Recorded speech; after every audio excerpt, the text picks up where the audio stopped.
Are you recording right now? Yep, I have to record as I start it.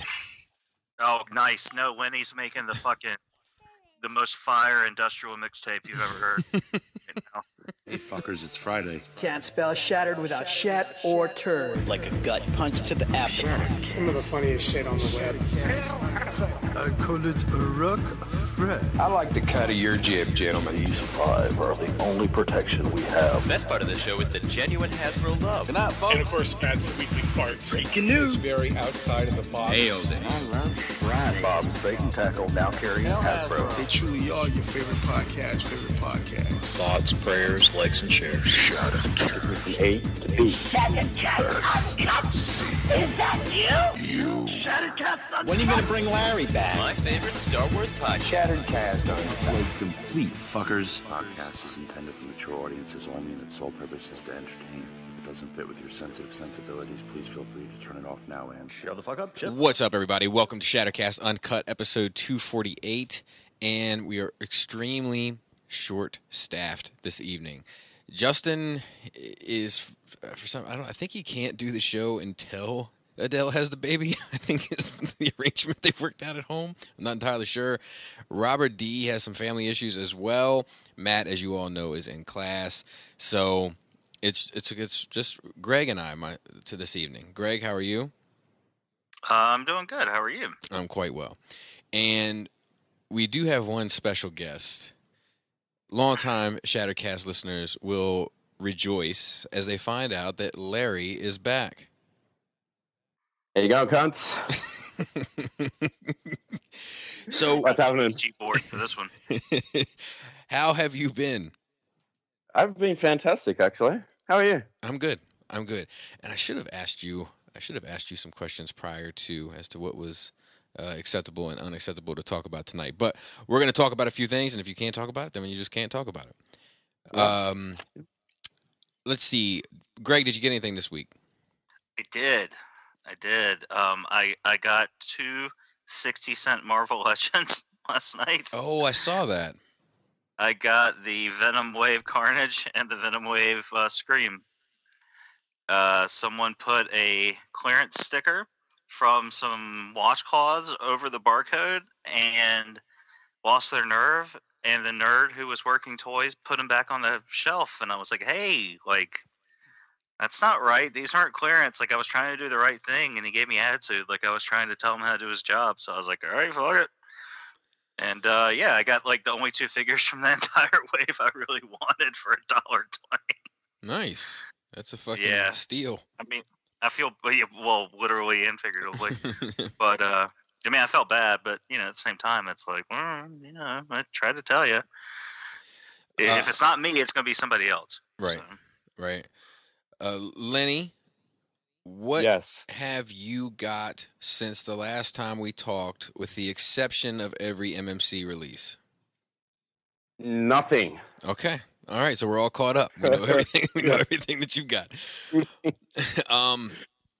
And I had the opportunity I don't think I got anything. I had the opportunity to take, I got the General Veers. Did I mention that last week? I got that.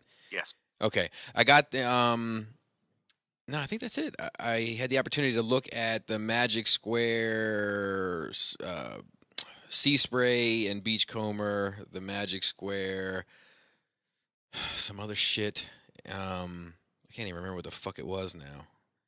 And the Iron Factory Steel Lucifer, which was a cool name. They're Nova Prime. And they're all fine. They're all, like, I actually like the Magic Square stuff better. It's not built as well or detailed as well, but I just enjoyed it more. That Steel Lucifer. So you're only doing Legends reviews now, Bobby? Yeah, I only do what they release, so that's all I'm doing this year. Yeah. Nice. That's my new rule. He sold all his fans project for Magic Square. Yeah. I wonder. I think I'm going to get an opportunity to take a look at that movie Prime, that new movie Prime. It was a side swipe, Magic Square side swipe, soon, but I don't know when that's going to be. I don't know what the Unique Toys Challenger. Yes. I heard that thing was It was rough. That sucks. It's supposedly, from what I hear, an ex-Takara guy. on that and the lockdown. But it doesn't matter who designed it. It's who fucking it's the factory and the quality control. Like, I gotcha. Yeah, I thought it was like some floppy McFlopperson action going on from the waist down, which is where it kind of counts when you got all that weight. You're trying to have your toys standing straight up and down. Yeesh. Oh, that's a bummer. I don't know for sure. I mean, I don't have any in-hand personal experience with it, but just judging from what I've seen on the webs. And I have 3. I've heard a few people say it's beautiful, and they didn't pick it apart. So I don't know. Maybe it looks pretty, but it can't stand up for shit. It might be a case by case. Yeah. I don't know. I'm anxious to take a look at it. Unique Toys is a company that's been doing making some interesting moves here recently. I will say that I had I got three dolls coming in this week, so that's gonna be pretty sweet. The old Dream Mansion is filling up. Actually, I'm getting one from each franchise I'm collecting, so it's like an added bonus. Spread it out. And remember when? I'm sorry. No, go ahead. I was gonna say, remember when? Just thinking about what you said about Unique Toys, like, remember like 4 or 5 years ago, when like the only thing we really had to talk about Unique Toys was what brand of spray paint we smelled when we opened the box, and now they're actually making like decent, arguably like some of the better toys. So it was kind of like it was their Predacons, and then the next thing they did was that Junkion, right? The Rekgar. Am I remembering that accurately? Was that Unique Toys or DX? No, I mean, it's the same thing, I think. I want to say it was around the time that Rekgar came out. That like it was after that they decided to like become 2 separate entities. I want to say. I'm not sure. Yeah, because it was that, and then the Psykill. The Psykill, yeah. Yeah, I don't know. The fucking Predacons were shit. Oh, and didn't they have a blaster too?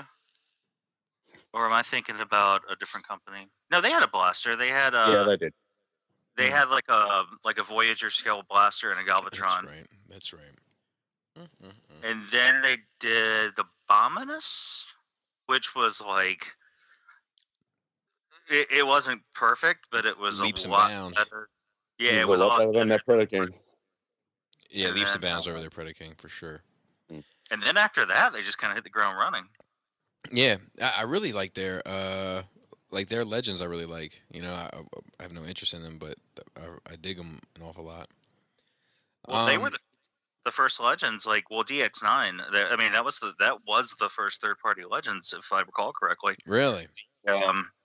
Yeah, the Ratchet and Ironhide and which I thought were great. Like, I mean, granted, like 9 months later, everyone was doing them, and then people were like, "How'd you say these were some of your favorite figures?" But like when they came out, they were good. Was there another company that did a set around the same time? There was like a Ratchet, Ironhide, a Blur, and did they do Blur too? Because they did Ratchet and Ironhide, then they did Galvatron and Cyclonus, and then I want to say there was a Blur. No, that was them too. It was Blur and shit, I can't think of the other one. It was another 2-pack. It was Blur, because I remember the only thing he came with was this little silver gun that plugged in the top. And then,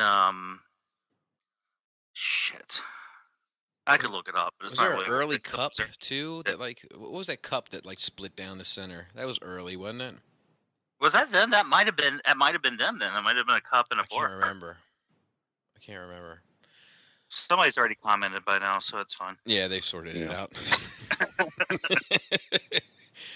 God, what were they eating me up for recently? I was using respectively instead of respectfully, or respectfully instead of respectively. Oh, they were very upset. This one guy got upset. This one guy got upset that I didn't know that this tank was a World War I tank. It's like, dude, I don't know. I'm sorry. Like, what are you so angry for? Jeez, Louise. He was like, I'm not gonna watch any more reviews. And I was like, all right, man. All right, take it easy. Farewell, at least. A little jam sesh. Yeah, sorry, fine. No worries. So let's talk about a little bit of news. We're not going to waste a whole lot of time about that. We're going to more so catch up with Lenny and just talk talk toys for a bit with no real structure. So we're gonna fly through this third-party stuff because there's not a whole lot to talk about. It looks like the Final Victory mini-bots are going to be MP sized. We got some better scale options of that.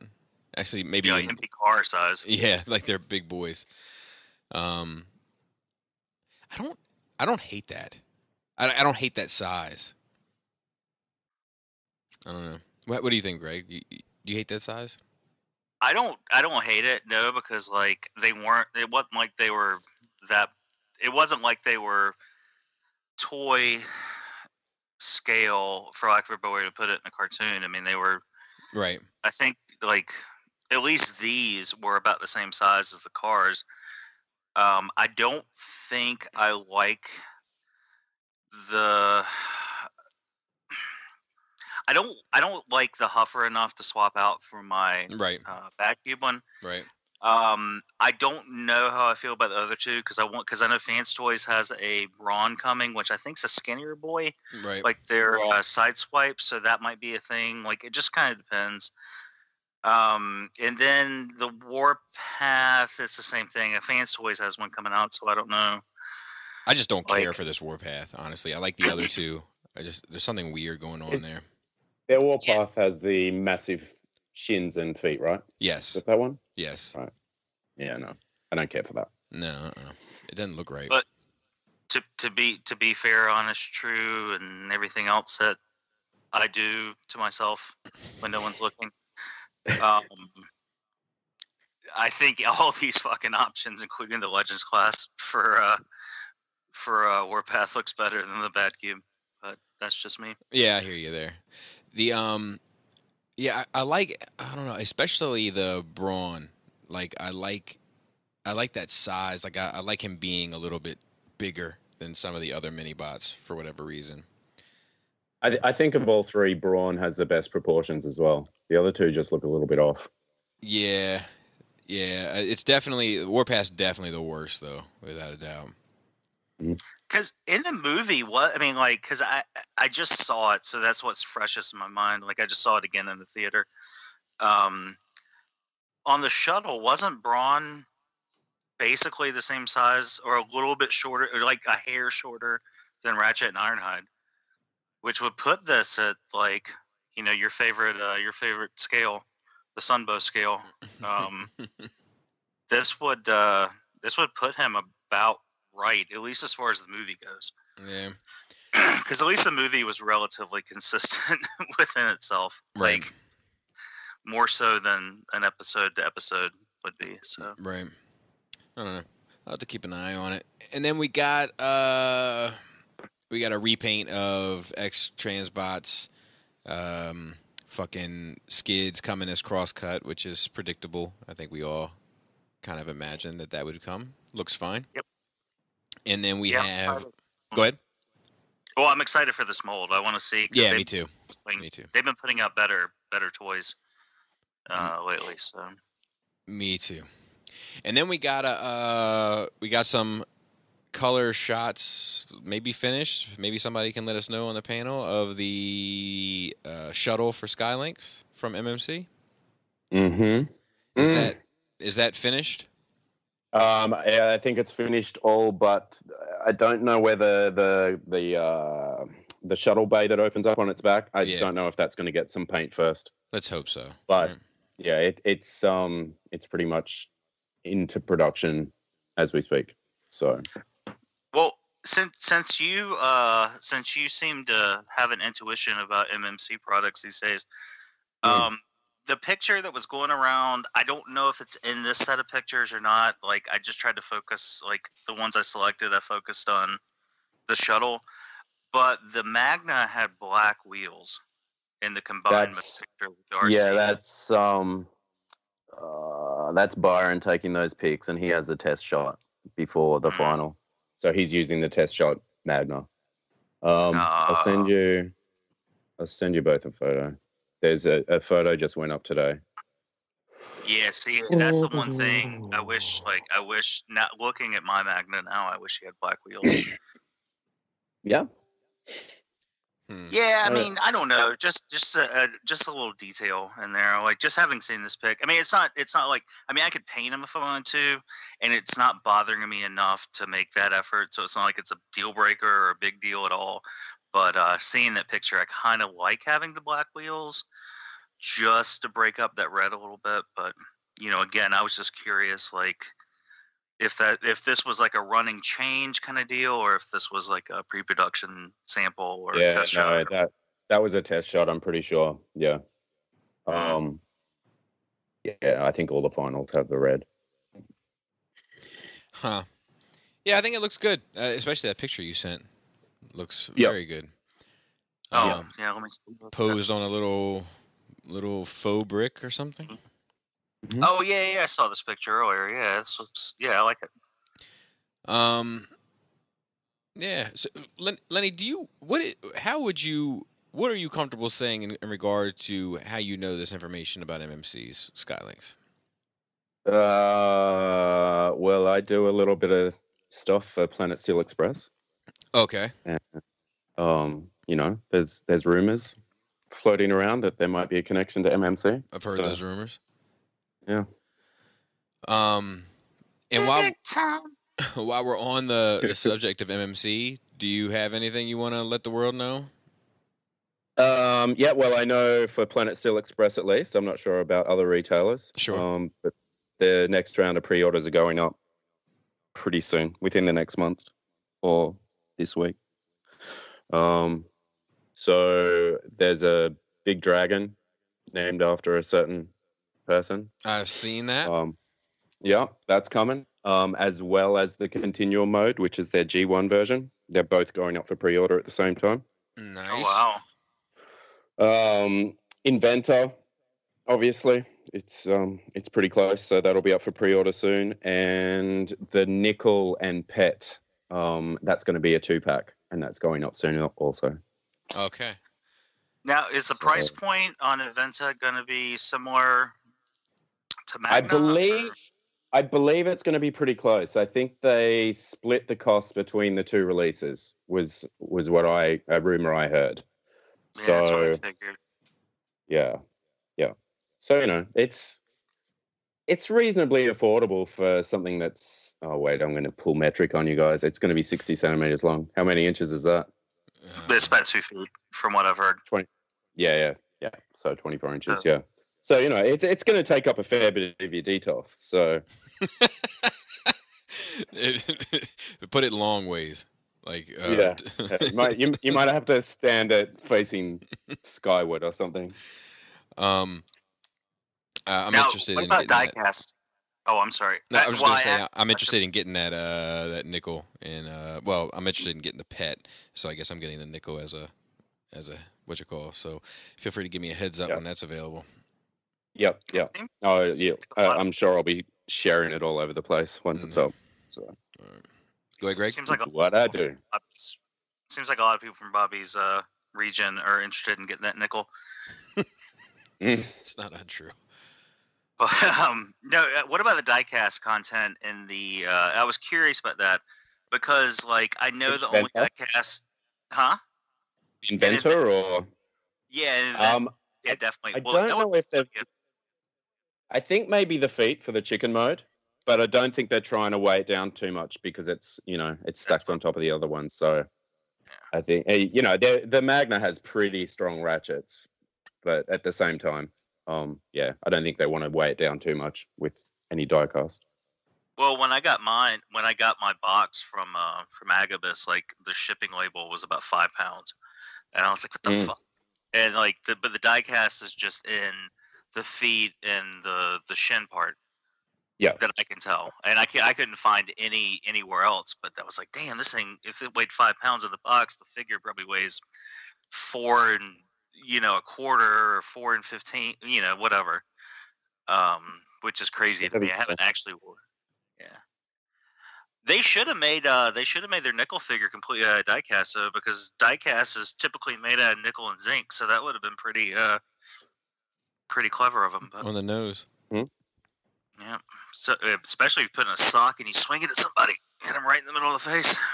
You heard anything about when Planet Steel Express might be getting a hold of those big DJD guys? Because that's something I'm interested in knowing. I think it's a early next year thing now. Gotcha. I can't say for certain. But yeah, I know the production schedule's pretty backed up for all this other stuff. So I think the 4 ones that I mentioned, I think DZF might be early next year as well. I can't know for sure on that one, but I think Inventa, Nickel, and the Pet will probably be towards the end of the year. So I'm sure they're going to have something for TFCon as well. Yes, they are. Yeah. Black Lynx.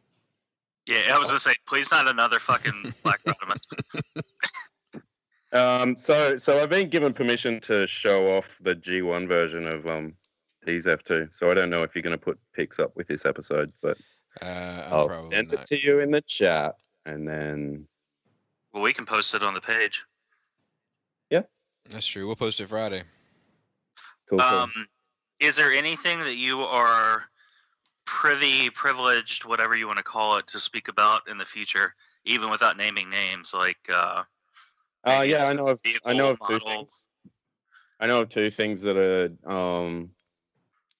in line that I am allowed to talk about. So let's have at it. So I was shown a photograph. Oh, well, that's a render of Chrome Dome and Rewind today. No shit. Mm-hmm. And it is super IDW accurate with those big ass shoulder tires. That is fucking awesome. Mm-hmm. That is something I'm interested in. I don't know if that'll be a 2-pack or not. I'm kind of guessing it would be. It should be. Rewind so small. But, yeah. And they're lover boys. But yeah, it looks beautiful. Yeah, that's fantastic. That may get shown at TFCon. I'm not sure. Who does the packaging? Like, who designs the way the packaging works? Like the layout and the tray and all that? Is that a factory thing, or is there someone that, like, in-house? I think it's somebody in-house makes the final decisions. I know there was, I did see 2 configurations for packaging for Magna before that was finalized, and Inventa, actually. So I think the idea is just get them as compact as they can. That's why Magna was shipped as a box. Well, I'm not saying that, like, if there's a job, I want it, but if you could put the Rewind and the Chrome Dome, have them spooning, you can make the box a little smaller, a little slimmer, and it would be appropriate.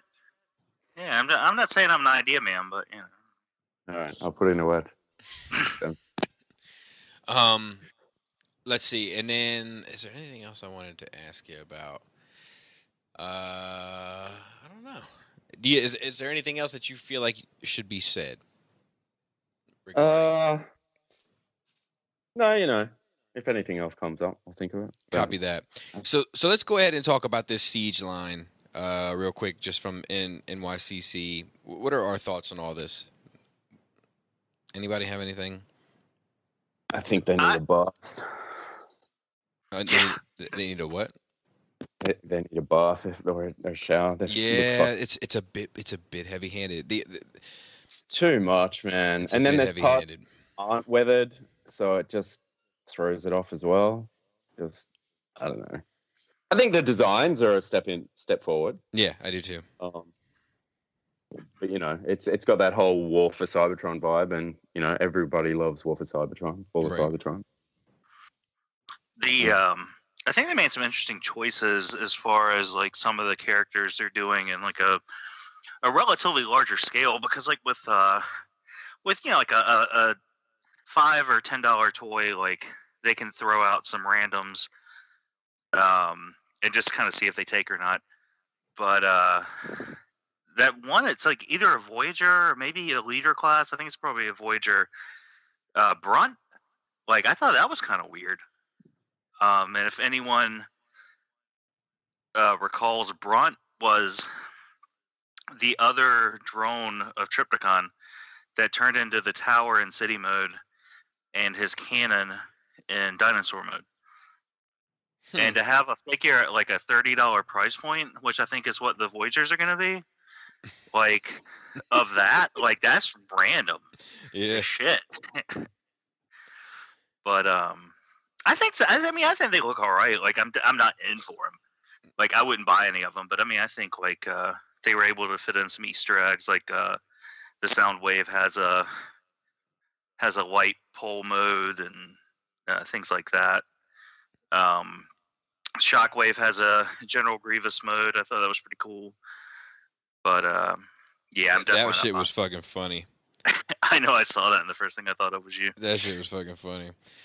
I'll send it to you. I'm looking at a few of the pics now. I gotta say, there's a lot less waffles going on. Yeah, for sure. There's a lot less hollowness in general, and they made an attempt to clean up, all the figures as much as possible in regard to sculpt, and they've made also a point to to weather them and such, and also give like a G1 robot feel, but a more of an alt mode that's in line with, I guess, the theme. I had Joe over here today, and he was talking about, like, he said, like, one of the things that's a turn off to him is like it's a little too much sculpt work, like just lines everywhere, and then you add like the weathering on top of that, and they do kind of look like exceptionally busy, and I do agree with that. But these are all obviously the hand painters. We don't know what's the final product is going to actually look like, but yikes, it's just a lot. It's a lot. It's a very busy set of releases. I'm looking at the Magnus. That's the one that it shows the most on, I think. The weathering. It's just too much. Yeah, and all that nonsense going on Soundwave's chest with and at least with the actual picture from the display. Like, I don't know about these photos because I'm not looking at them right now. I have a hard time looking at them and handling Skype, but where it's got like a little bit of weathering and then all the detail on the clear plastic, and then all the weathering on the fucking laser beak that's underneath the clear plastic. Yeah. Like, it's just like, whoa. And the clear plastic, it looks like the clear plastic is supposed to be like all scratched up, I guess, is I guess is, you know what I mean, is the motivation there, because it doesn't look like it's like a design etched in or anything. Like, no, okay, it's war, man. War never changes, dude. Truth. It's just, I don't know. I think it's like, I'm trying to be optimistic about it. Like, I think it's a better approach. I just don't know if it's as effective, if they're going to be like this as they would have hoped. But yeah, who's to say? Because that shit is just going to be like, it's not like somebody really putting time and energy into those marks. You know what I mean? Like, when that shit is factory produced, like, it's just going to be people like, and put it in the box and put it in the box, and like, it's just going to be a fucking mess, I think. But or it could be if they're not careful. Yeah, I wonder if that's molded or if it's going to be like an after. Yeah, I don't know. Like, I mean, to be fair though, sometimes like on the Black Series stuff, they get washes and dry brushing and stuff like that, and it doesn't look terrible. There have been some that have been better than others, obviously, but I mean, they can do it. I don't know. Any other NYCC reveals that turned your buttons or pushed your buttons rather? I haven't seen much. All that Black Series shit. Yeah, like me too on the Black Series, but it wasn't that much. Like, what did we get? An Afra and the Murder Droids, and was it Luke in Stormtrooper armor, or was that Vintage Collection? Oh, fuck. That may have been Vintage Collection. And then we got a Bespin Luke. Re-release? No, we got the re-release of that. Yeah. And the Yoda. I need the Yoda, so I'm good with that. And we got a Bespin, or not Bespin. We got a Hoth Leia. We've seen that one though, right? I thought it was the Leia. I thought it was the figure arts one we had seen. Nah, we've seen the Hoth Leia and the like Escape Leia. Oh, okay, never mind then. Yeah, so we got the Afra, the Murder Droids. Oh, the Obi-Wan and the Grievous. No, the Obi-Wan was the one in the Stormtrooper. Yeah, and that Obi-Wan is fucking badass. Yeah. Is the Grievous Black Series? Yeah. No, I thought that might have been Hot Toys. Looks fucking cool. Yeah, it looks good, man. Like, it got little pouches in the cape for fucking lightsabers. That's kind of stuff that does it for me. And then they gave a this Luke is a 6-inch Black Series. Okay, so the re-release. Did they put that out already? I don't know. I don't know if they did, because that would have been early Black Series before I was into it. Yeah, I don't remember getting this. I could be wrong. Yeah, I think they only did a 5 POA version. Yeah, and then they did this other thing like they call it the Rocket Trooper. I don't even know, because it has a Imperial insignia on it. I don't know what that's from. Might have to do a little Googles on that. Maybe I just need to be refreshed. I need some googlies. And then Marvel Legends, we got that Forge. I'm fucking looking forward to that. Yeah, that looks good. And then the Shadow King was a good idea, Dude. but is the Kingpin a fucking Build-A-Figure or not? I think it is, apparently. God damn it. Like, that makes me so fucking angry.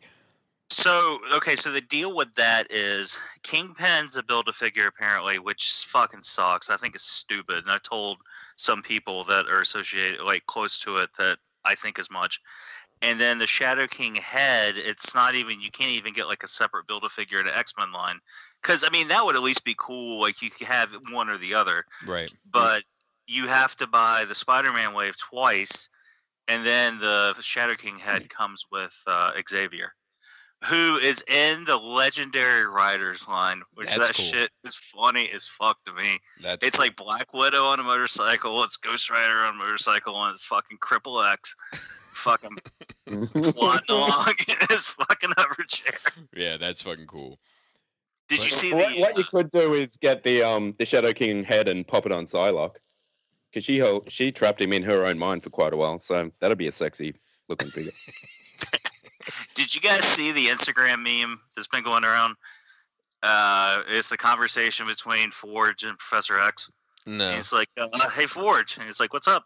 What's up, Professor?" He's like, "Just want to let you know how cool that robot leg of yours is." And he's like, "Oh yeah, thanks. I made it myself." It's like, yeah, it's pretty neat. You know how to do all that stuff. Just saying. And then we got the Beta Ray Bill, which is cool. Yeah, see, that should have been the Build-A-Figure. Yeah. And Arnim Zola. Like, I didn't want to have to buy the fucking Toy Biz one, so I'm happy that they're doing something with that. There's a Hasbro Build-A-Figure of that. I mean, I'm not saying you'd want to buy that whole wave either, but I remember that shelf one. Oh, that's what I meant. That's what I meant. I'm sorry. And then we got it was probably a Toy Biz one as well, to be fair. Could have been. And then we got a Jubilee, 90s Jubilee. And is there any other Jubilee? Well, they put out that fucking other one that was like in an all-black suit or whatever. That like went for like a fucking arm and a leg on eBay. I think it was, I can't remember I think it was Chris Pinkerton hit me up when that shit came out, and he like sent me a picture of it, and he said it's as if 1,000 eBay sales just screamed in terror and were suddenly silenced. And then we got the Caliban. And I think is the Caliban the Build-A-Figure? I couldn't tell. I don't know, but that looks fucking good. Yeah, I think it is the Build-A-Figure. That's a Caliban I like. Yeah, me too. From back from X-Force and 90s. Yeah. Yeah, it looked good. Not a whole lot. I was trying to Go ahead. participate in this conversation, but I also had to use the potty, so I was trying to mute and unmute. No worries. Yeah, that Jubilee was kind of sucked too, because like it was a Jubilee, but you had to like get that one case per store Toys R Us X-Men wave. Yeah. And it wasn't even the right Jubilee. Yeah. And they had a knockoff, and the knockoff was going for like $55-$60. Yeah. Yep. And then we got the fucking I was gonna say that not much out of the doll department. We got but the Luke, the Jedi Master Luke went up for pre-order over that weekend, and I fucking went all in on that shit. Fresh to death, Luke. Yeah. Dust your shoulders off, Luke. And I think that's it. Let's see if we have any questions, and then we can just sort of relax a bit, and I can turn off this fucking monitor. Looks like there was something else from Comic-Con too, though. Aquaman trailer. Still digging it. Oh, I still haven't watched that. Every time I go to watch it, something comes up and I have to like stop it. I've gotten like the first like 2 seconds of it. Yeah, well, it's a fucking 5-minute trailer. They might need to relax with that shit. Jumps back in the ocean. That's as far as I've gotten every time I try to watch it. Yeah. Aquaman? Dude, fucking looks good, man. Yeah, no. I haven't seen the newest trailer. I think the other trailer it's quirky, but it looks alright. Yeah. It looks fine. Yeah, I mean, like as soon as I saw a homie on a seahorse, I was all in. Like, like seriously, man. Like, if you're gonna do it, you gotta just fucking throw, like, you know, let the chips fall where they may, and just go for it. And that's what it looks like they're doing. There's a lot of joke, a lot of lighthearted fun, but outside of that, it seems fine. You just go ahead. On a seahorse, like that phrase right there. No, I was just gonna say homie on a seahorse like that. That's funny as shit to me. MP Collector said the paint job Adam put on Bobby's Zeta toys Bruticus looked absolutely incredible and has me reconsidering whether or not there are any third-party figures that I own that could use some additional paint apps. I was wondering if any of you guys had a similar reaction. I feel like customizing figures was all the rage several years ago, but it's been a while since I've thought about adding paint to any of my pricey third-party figures. Bobby's video highlighting how good his Bruticus turned out has me looking at my shelves and noticing for the first time in years there are many figures that would benefit from additional paint detail. What say the SCU guys? Is it time to break out the airbrush and start modding figures, or is Bobby's Bruticus a one-time thing? I know you can put some paint on them MMC figures, Mac. No. They're in their purest form. I've actually considered like getting some repro labels and going all in and doing the whole lot, but then I just think to myself, some of them don't look good with all the stickers on. Some do. Yeah, I agree. But yeah, I've got a couple of customs though. I've got a couple of Beast Wars customs. Beast Wars? That my buddy Drexel did. Oh, he did a Optimus Primal and a Tigatron. With real fur? So no. Oh, that'd put it up there with the Siege line. I'll have a check. Maybe we can roll it in some cat hair while the paint's still wet. Cat hair? I don't think there's any Transformers I have on my shelves that like stick out to me like that Bruticus did that just needed to be sorted like in the same way. Like that Bruticus just screamed to me like fix me. But the rest of them, I don't feel that way necessarily about any of the rest of them offhand. Do you think with that Bruticus though they plan on putting the gray legs? I'm sure. Yeah, I'm sure. But like they've done like 18 different versions of their Devastator now, right? Yeah. And the thing is about that fucking if they put out a separate chest and body and legs, and I'm sure most people will be into it, but like I'm sure it's gonna have that like blast off like half moon chest shield. And like I just never cared for that. Like it just doesn't look as hardcore as the chest shield that was on the G1 toy with like the fucking fin sticking out of the front and everything. Like I just always liked the way that looked. And I doubt they'll go as dark as I went for the thighs, which was, you know what I mean? And I don't want to pay for extra feet that are going to be mixed match shoes. Like that's just not my bag. So like I'm good, but I had taken what I'm trying to say is I had taken that possibility into account before I made the decision to have it painted. You know what I mean? And I was like, the Unique Toys. Did the Unique Toys one have it had the option, right, for one or the other, or for the chest shield? Yes. Yeah. Not for the feet or the body or any of that. They had uniform feet as well, and the body was obviously the body. Body.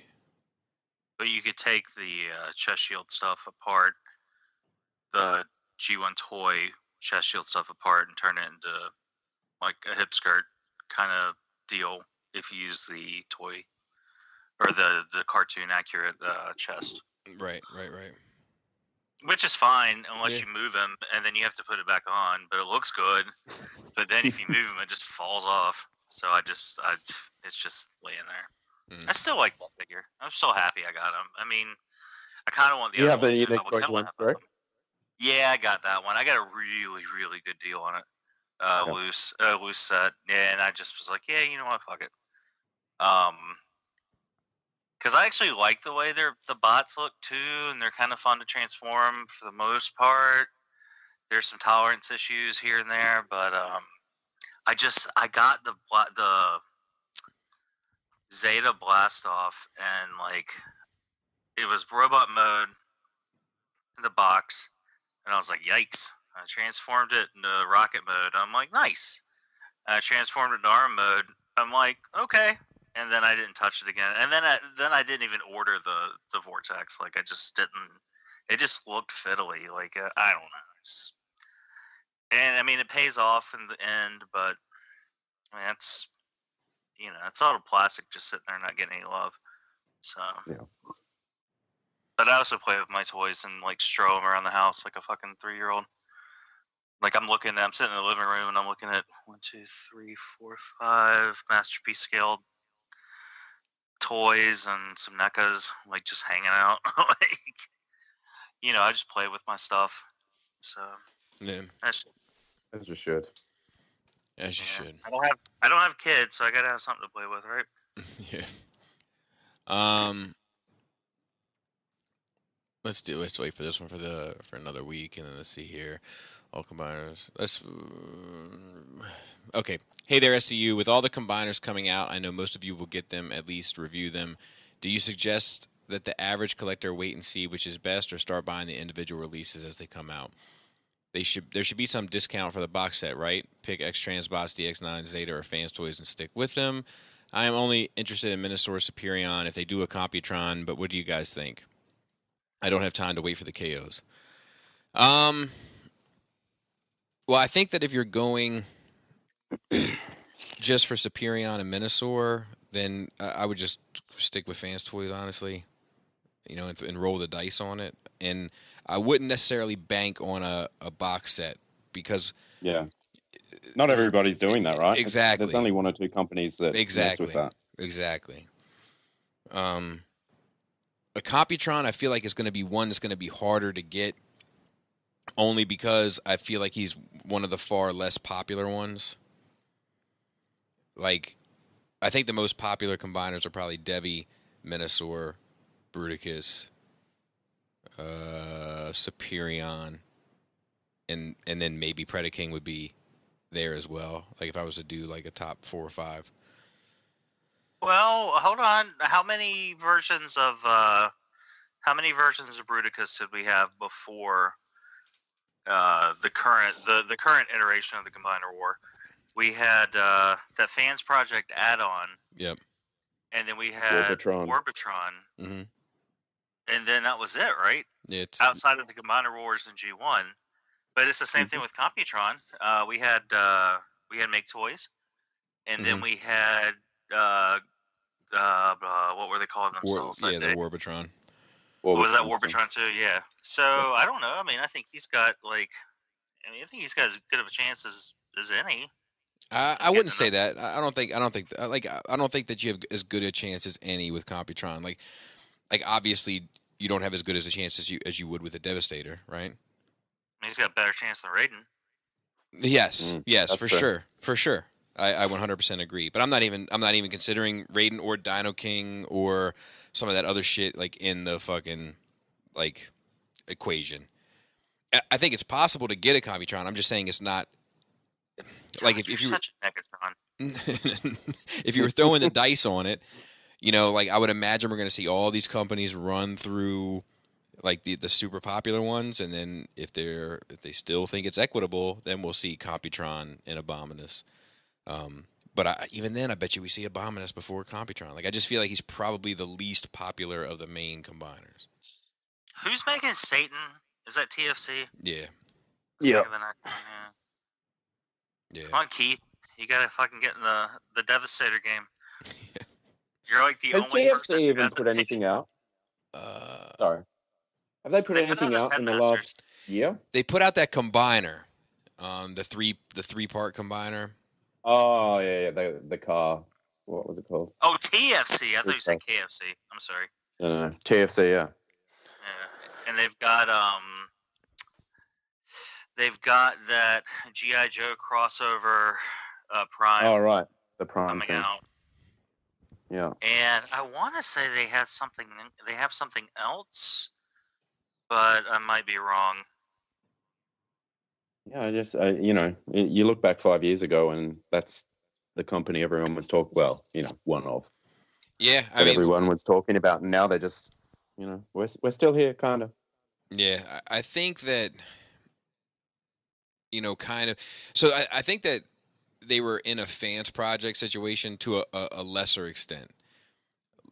What I mean by that is that they were kind of the only company really cranking out combiners, so it seemed like a decent one to go with. But then everybody started doing combiners, and everybody was making better toys than them. So like the moment that happened, they became obsolete. Well, Lenny and Bobby, can I ask you guys a question then, since we're doing questions? I'd like to think you could ask me anything, Greg. Always. Where do you guys see third party 5 years ago? Yeah. Yeah, old fans project, man. A certain photographer that we all know, who's not Lenny, got a hold of their instructor, and apparently it's trash. Like it's KO quality. Yeah, Oh, really? Yeah, and like it's just brittle, hollow. Like your average. I think quote. I don't want to put his words too much out there, but I think the quote was, "Your average nerd could probably crush it in his bare hands if he tried hard enough." I don't still have my Dino King, so I can't compare it to the pictures, and I just really didn't feel like looking up like 50 pictures from different angles. But I think they might have even hollowed out some of the bits, like the talons and things like that, like on some of the bots. Like I think they might have actually like streamline's not the best word, but that's the word I'm going with for maximum cost efficiency. So it looks pretty, but it's colorful. Yeah, I mean it looks cool. It looks like G1 instructor, but not if like it's all loose joints and shit plastic. Yeah, I don't think that. I just think that Fans Project, like, I don't even know if Fans Project under that name is still Fans Project that we know, or knew rather. Do you know what I mean? Like, I get the impression that Fans Project that we knew has gone on to greener pastures, and the Fans Project that we're getting now it's just the only thing they have in common with Fans Project of that day is the spelling of their name. Would you say that they gave up their project for a hobby? I would definitely say that. And also, like, I think that they're the folks behind, the Machine Robo stuff, both the MP scaled stuff and the Chug scaled stuff. And then they're also, I've heard that they're affiliated with that company that's doing official Transformer shit. But they're like action. No, but they're like action figure-y, not much like Fans Toys in that regard. Flame Toys, but they're not Ultra Metal maybe, or I don't know. I don't want to say the wrong thing, but it's another company.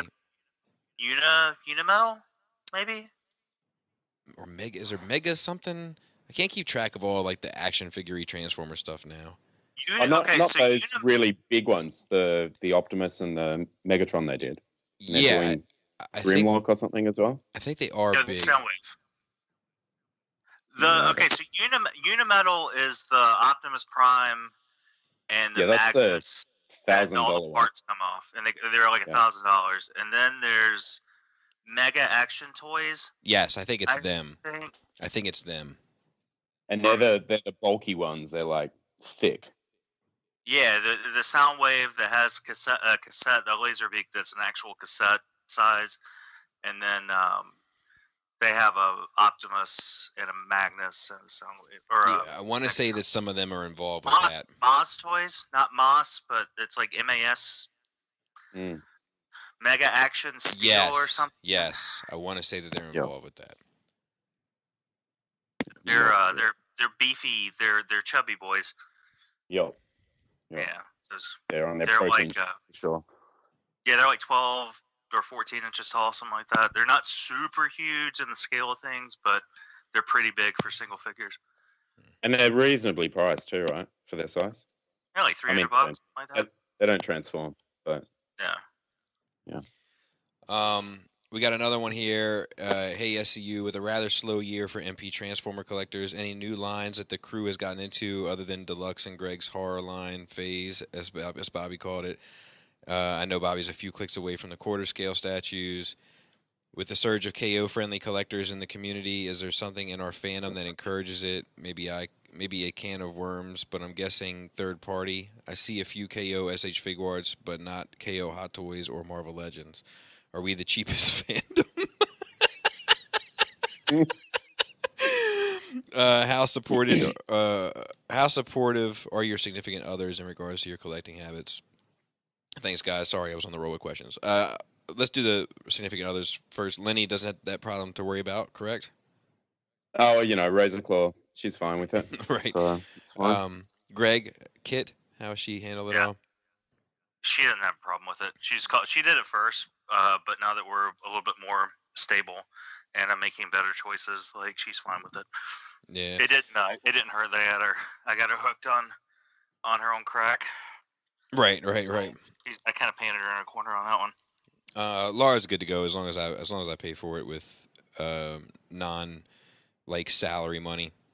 She's fine with it. Like our budget is kind of locked in for family shit, and if I bring in money by other means, like working overtime is what I usually do. Plus, the $200 some I get from YouTube a month, stuff like that, that all goes towards it. So, crack. You swing in now at the local food line. Right. The KO stuff, I don't know. I feel like KOs have been ingrained in this shit since before third party. Like I feel like when I got back into this fandom, KOs were already a thing. Uh-huh. Like for a lot of... They were, but have you guys noticed how there's been a massive influx lately? There's just like 20 new KO companies. Yeah, it used to just be like CHMS and like the no name. It's just everybody, and they've all supposedly got ties to one another in one way or another, and it's just a mess. Yeah, it's a very cannibalistic. I have been noticing people are a lot more accepting of KOs in the last couple of years. Yeah, in spite of our efforts. Yeah, a lot more pores have gotten into the hobby too. So yeah, well, yeah. Yeah, there is something. Hasbro can only put out so many toys. There is something about I think in this, and maybe I only see it because I'm so involved in it, and it's present in other things. I just don't notice it. But like, there is something about this fandom where like I feel like people feel entitled to like a higher grade product. Like, yep. I feel like with Marvel Legends collectors, right? Like, those are $20 figures for the most part. And every now and then one is super hard to come by and it does get KO'd. Same with Black Series. Like, I remember there was a Darth Maul KO that was circulating for a while.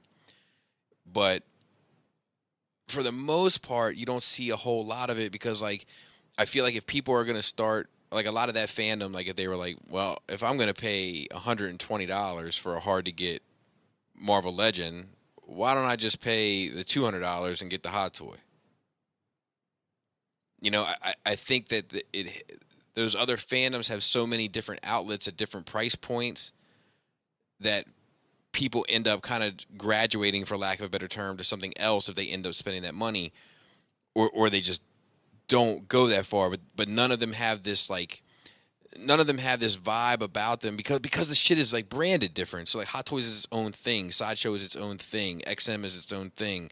So like none of those Marvel collectors, like those Marvel Legend collectors, see people posting Hot Toy shit all the time, and then feel like because they're into Marvel also that they deserve a Hot Toys, regardless if it's a fucking real Hot Toys or not. They deserve it because they got up and tied their shoes this morning.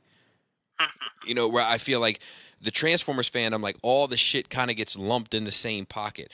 Like the chug collectors, the mainline collectors, the third party collectors, the MP collectors, like the fucking, even like the, like the higher end, like the Mega Action and the Unimetal and all that shit, and like all that shit kind of gets lumped in the same fandom. So the people that are used to buying the retail shit, when they start seeing everybody else getting Masterpiece or start seeing everybody else get a third party product, they start feeling like there's no reason why they shouldn't have that as well. And it just, I'm guessing that's what opens the door up more to KO opportunities. Where like, if they KO'd a Hot Toys Iron Man, there's no guarantee that a Marvel Legends collector would even be interested in it. Does that make sense? It does. Okay. It does. All right. Yeah. I kind of feel like. Sorry, Greg, you go.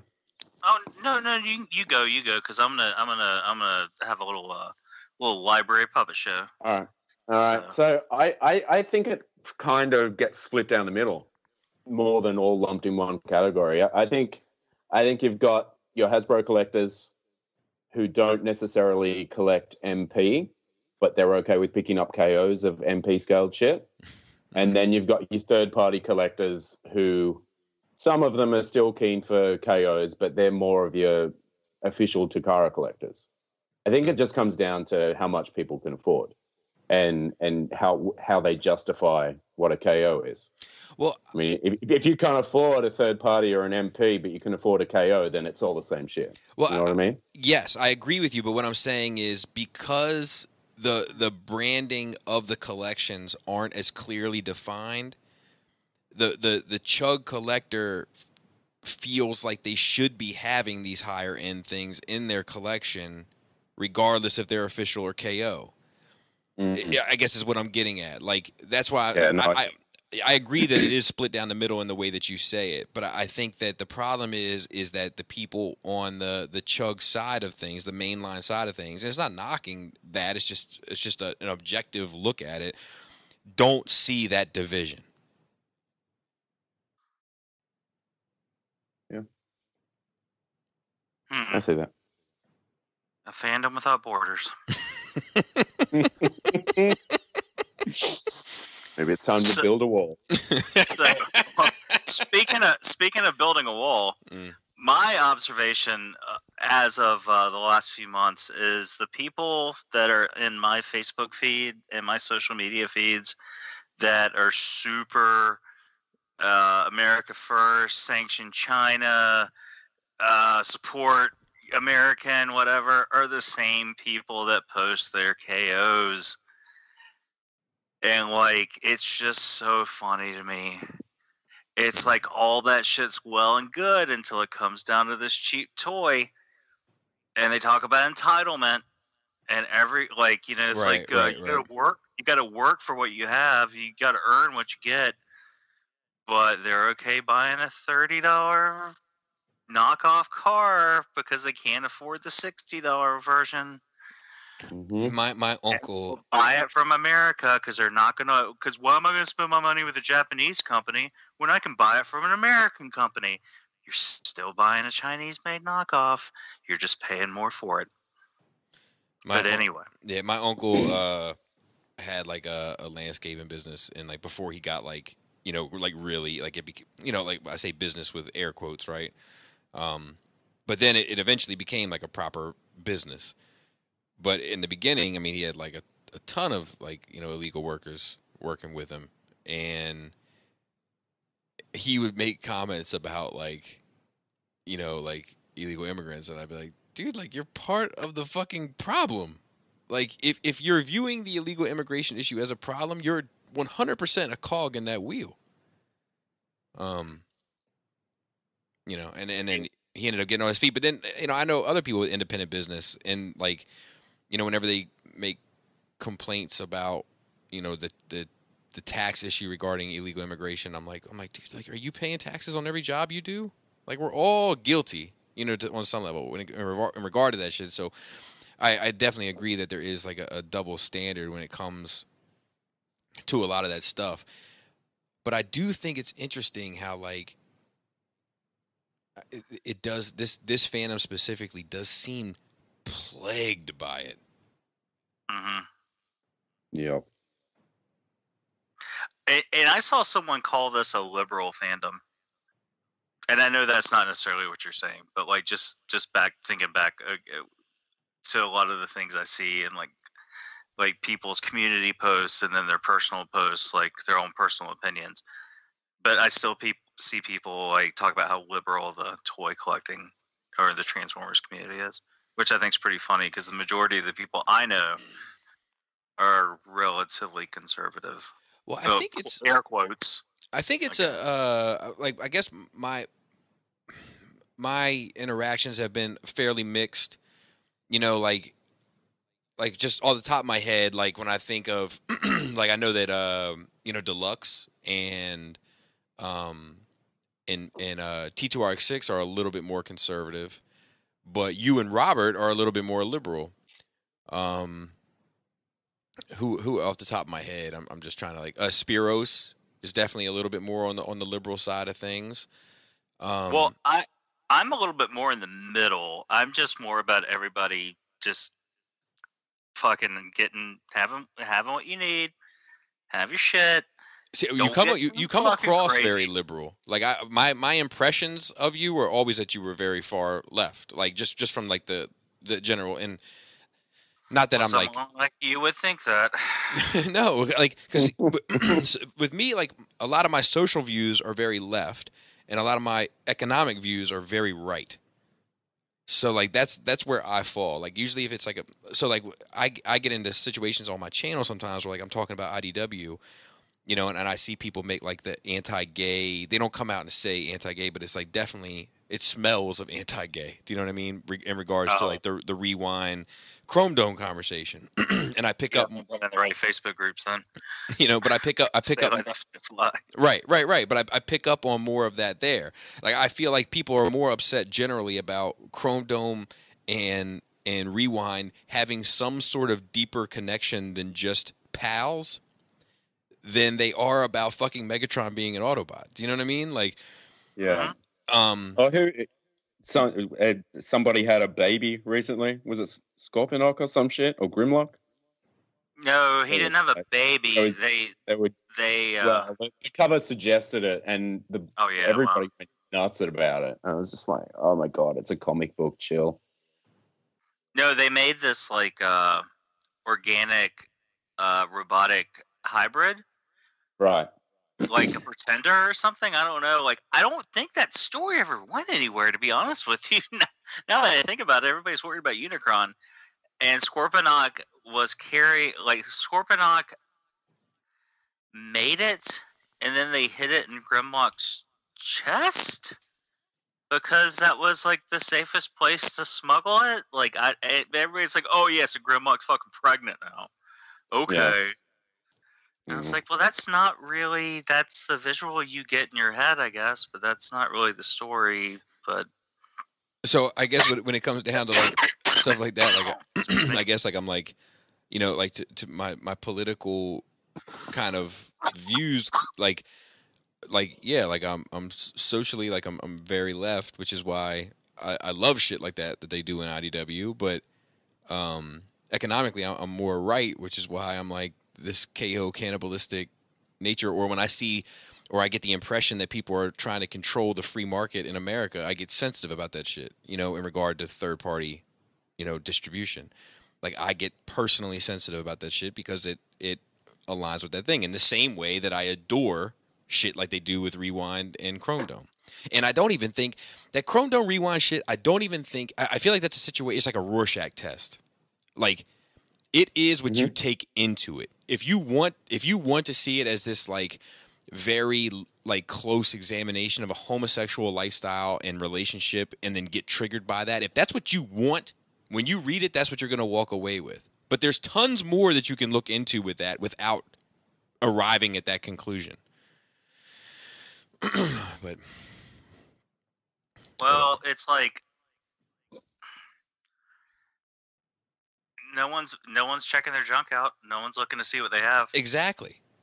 Yeah. But like there were actual like you have this outrage against like quote unquote gayness now, but like back in the 60s, like there were actual cops that would check out people's junk and arrest them for being gay. I was just listening to a podcast about that the other day. That's the reason that all the pride marches fall in the end of June. It's to celebrate the Stonewall Inn riots of New York City, because gay people were actively persecuted, and the only people that gave them an out, so to speak, was the mafia, because the mafia owned the gay bars. But and they're like, you can do whatever you want. You know, you just gotta, you pay to play, but you can do whatever you want. We don't care. It's very funny because like the Italian side of my family is very homophobic. No, and they don't like black folk either, but they do like money. Let me tell you something. Italians don't like anybody. like my Italian, like even if they find out that you're Italian, they want to know what part, and then they don't like that part. You know, but you're like, you're from that part. Like, nah, I'm from the other side. I'm on the west side of that part, not the east. Yeah, I'm from the 500 block. Yeah, exactly. Well, I know. And it's the same way with my Irish side of my family too. They're all like, fuck everybody, and then they're like, fuck Irish people too. Yeah, that was a good little discussion.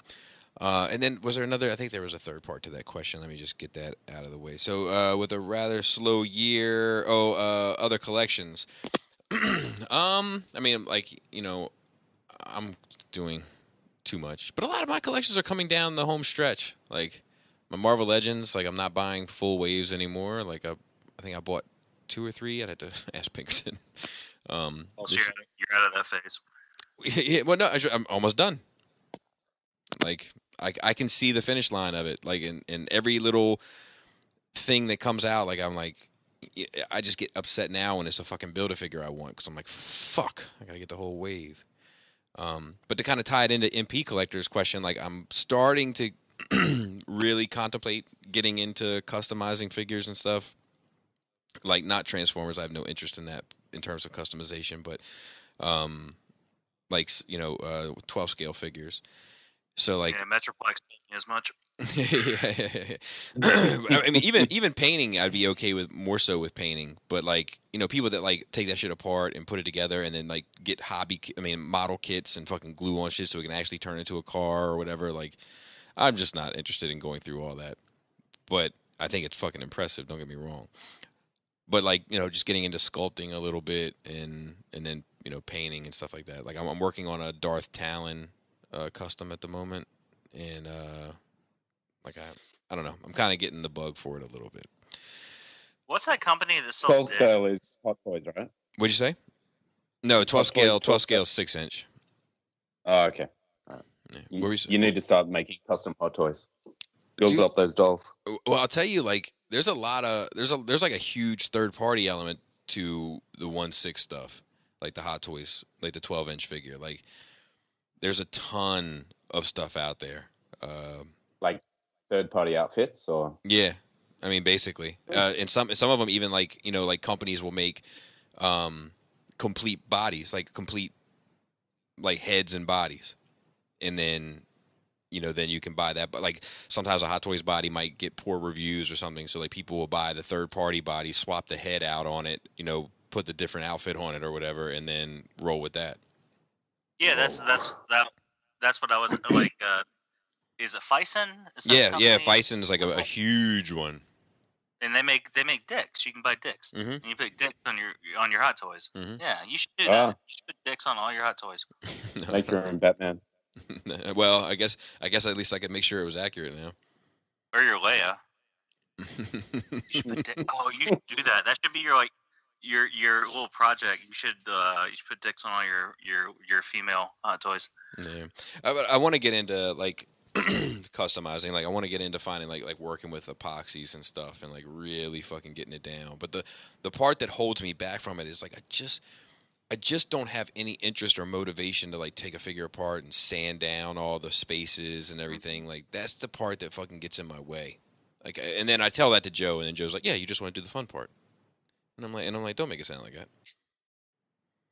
No, I know what he's talking about, and I'm with you as well, Bobby. Like with when I was like putting together like model kits, like I really want to like get in there and like use the resins and all the different chemicals and stuff, and make seamless builds and paint them all up and stuff. And I'm like, ain't nobody got time for that. Get that shit with the fucking matte coat and some fucking weathering and just be done with it. Yeah. But I want to like, and especially like, looking at like Star Wars stuff is like an easy one because like I know they're not going to do a whole lot of that EU stuff, like they're not going to do it. So like you could do a whole shelf of customs of Knights of the Old Republic or, Thrawn trilogy stuff or like all that kind of shit. And like, unless it's like a major character like a Thrawn, like you're going to be fine. Or like a Revan, like they're going to put that out. But like nobody's going to put out like a mission from Knights of the Republic. So like you could do all that shit. It'd be fun for you. I think you'd really get into an EU Stormtrooper squad. Yeah. I mean, just like get a whole bunch of Hot Toys Stormtroopers and then take pictures of them. No. I would do stuff from the comics. Like there was that one squad that was in Legends that was like led by a Sith Lord that was like the squid head kind of guy. But like, they were like a special division. The Death Troopers? No, they were called something else. It was like a Joker Squad. Joker Squad was the name of it. And there was like 6, 7 troops. There was like 2 females, I think. But like you could do like a 1/12 scale set of those. It would look fucking awesome. And that would be relatively easy because a lot of like just, part swapping with the exception of the female ones. What was the other squad? I think it was from the comics, maybe, but like they were like, it was like the Junkyard Gang. Like there was like a huge motherfucker that had like a lightsaber and like they were all different types. It might have been from the comics. I can't really remember. I don't know. I remember there was the other one, the Republic Commandos. That was like a really well-known crew. It was like 4 guys. There was like a video game that came out about them, and then they got like a novel, I think. I want to say this was like a 6 or 7 man team. The Joker Squad was like a 6 or 7 man team. Hold on, that might be what I'm thinking about. Well, let's catch up with Lenny a little bit. So, Lenny, how has it been just collecting one line forever since the last time we talked to you? Fantastic. I don't ever get anything I don't enjoy. Do you ever get an itch to do anything else? Look, I've almost fallen back into picking up just IDW characters that fit the scale. I was going to pick up their Tailgate and Swerve and the Make Toys ones, and maybe go back in on Warden. But Warden was kind of mine didn't really hold a pose very well. There was too much weight for those joints, so mine was a bit floppy. What about like the Make Toys Swerve? Yeah, that was one of the ones I was going to pick up again. Okay. But yeah, mainly just for photos, like not even to display, really. Just so I can get more of a crew together for photos. But yeah, I don't know. It's hard for me to try and get into anything else, I guess. Like, I don't have a lot of love for KFC and X-Transbots, just because of the stuff that I used to have wasn't that great, in my opinion. Uh-huh. I mean, they looked the part, but now that I'm looking at like IDW, kind of IDW style figures, obviously there's alterations, so reformatted style figures. Looking at MP stuff, to me, just doesn't really scratch that itch. Like, I'm more in for the modernized take on the characters than I am for that, animation accurate, blocky, flat. And that's fine. That's what you love. That's great. But it just doesn't do anything for me anymore like it used to. And I feel like the MP scaled stuff is just everybody decided to start doing it, MMC included, and it just got too much. I was buying everything just like you guys do back in the day. No, I remember quite well. It got ridiculous. You know, like I was buying everything just for the sake of it because I didn't have that character yet, and at least 50% of the time I wasn't happy. I wasn't happy with the product that I was sold. You know. Yeah. I just feel like I'm buying products that I see the love that goes into it, and I might benefit because I see a little bit of the behind the scenes leading up to it as well. So you know, I'm seeing these things from a fan's standpoint, not as just a faceless company. You know what I mean? Yeah, that's fair. That's fair. So let me ask you a question, if you can admit it. If you're only buying from one line and you're getting a far less amount of shit every year, like is the bummer fucking more of a kick in the nuts when a figure isn't what you would have wanted it to be? I'll say, instead of saying it was trash. Look, there's obviously design choices that could have benefited certain things, but also in saying that, a lot of the designs have been on the drawing board for so long that they're based on things from Stormbringer, and that came out 9 years ago. Yeah. But you know, when certain people were doing designs for the team back then, Stormbringer was such a popular book that right. You know, that's where a lot of the design cues were coming from. So I can see where there's, you know, the designs have been drastically updated in the comic book, and sometimes it's right, you know, it happens right before a toy's announced too. Right. Like the Drift.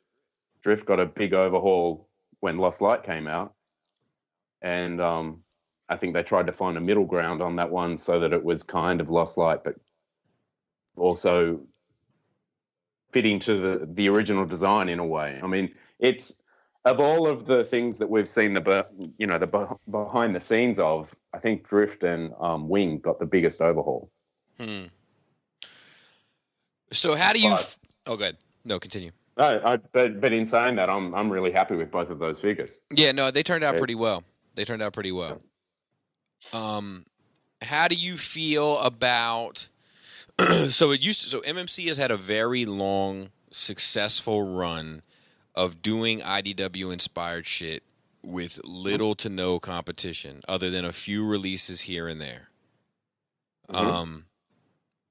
I could say the same for Iron Factory in the Legends scale, right?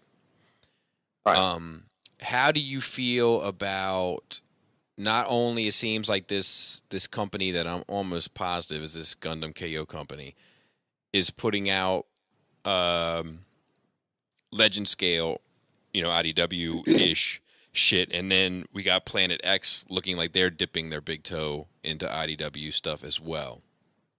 Yeah, I don't know. The Planet X thing I find weird. I mean, obviously figures based on War for Cybertron just weren't doing it for him anymore. Like, whether that was somebody in the company went, you know what, I'm kind of over this, let's do something different, or maybe the War for Cybertron stuff just wasn't selling as well as it used to. You know, these companies don't make big moves like that without there being some kind of financial reason, I'm guessing. Right. And, you know, obviously they're putting out a Deathsaurus, and my name's on the MMC one, so I'm going to be a little bit biased towards that. Right. But, yeah, I don't know. I don't know what kind of numbers Planet X even sell. Like, I always hear mixed things for Planet X in particular. Like, some people say they're great, some people say their joints suck.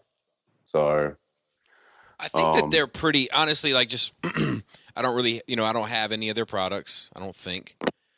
You've reviewed all their Dinobots, though, right? I reviewed all their Dinobots. I think I've reviewed everything they've done. I think. Right. With the Dinobots in particular, that I didn't do Omega. I didn't do Omega. Really I want to take that back. But go ahead. I'm sorry. The Dinobots. Yeah, I you know, from other people telling me the Dinobots were some had really good joints and some couldn't even hold their arms up. I will. Their shoulder joints in particular were bad, but you know, I will say. I've never messed with them. I will say that they're similar. They're similar to MMC in the regards that I think that they're fairly consistent. Like the engineering kind of always feels in the same sandbox. The materials for the most part always feel in the same sandbox. This like, you know, everything kind of feels legit. Where like, you know, with other ones like Make Toys, Fans Toys, to be fair.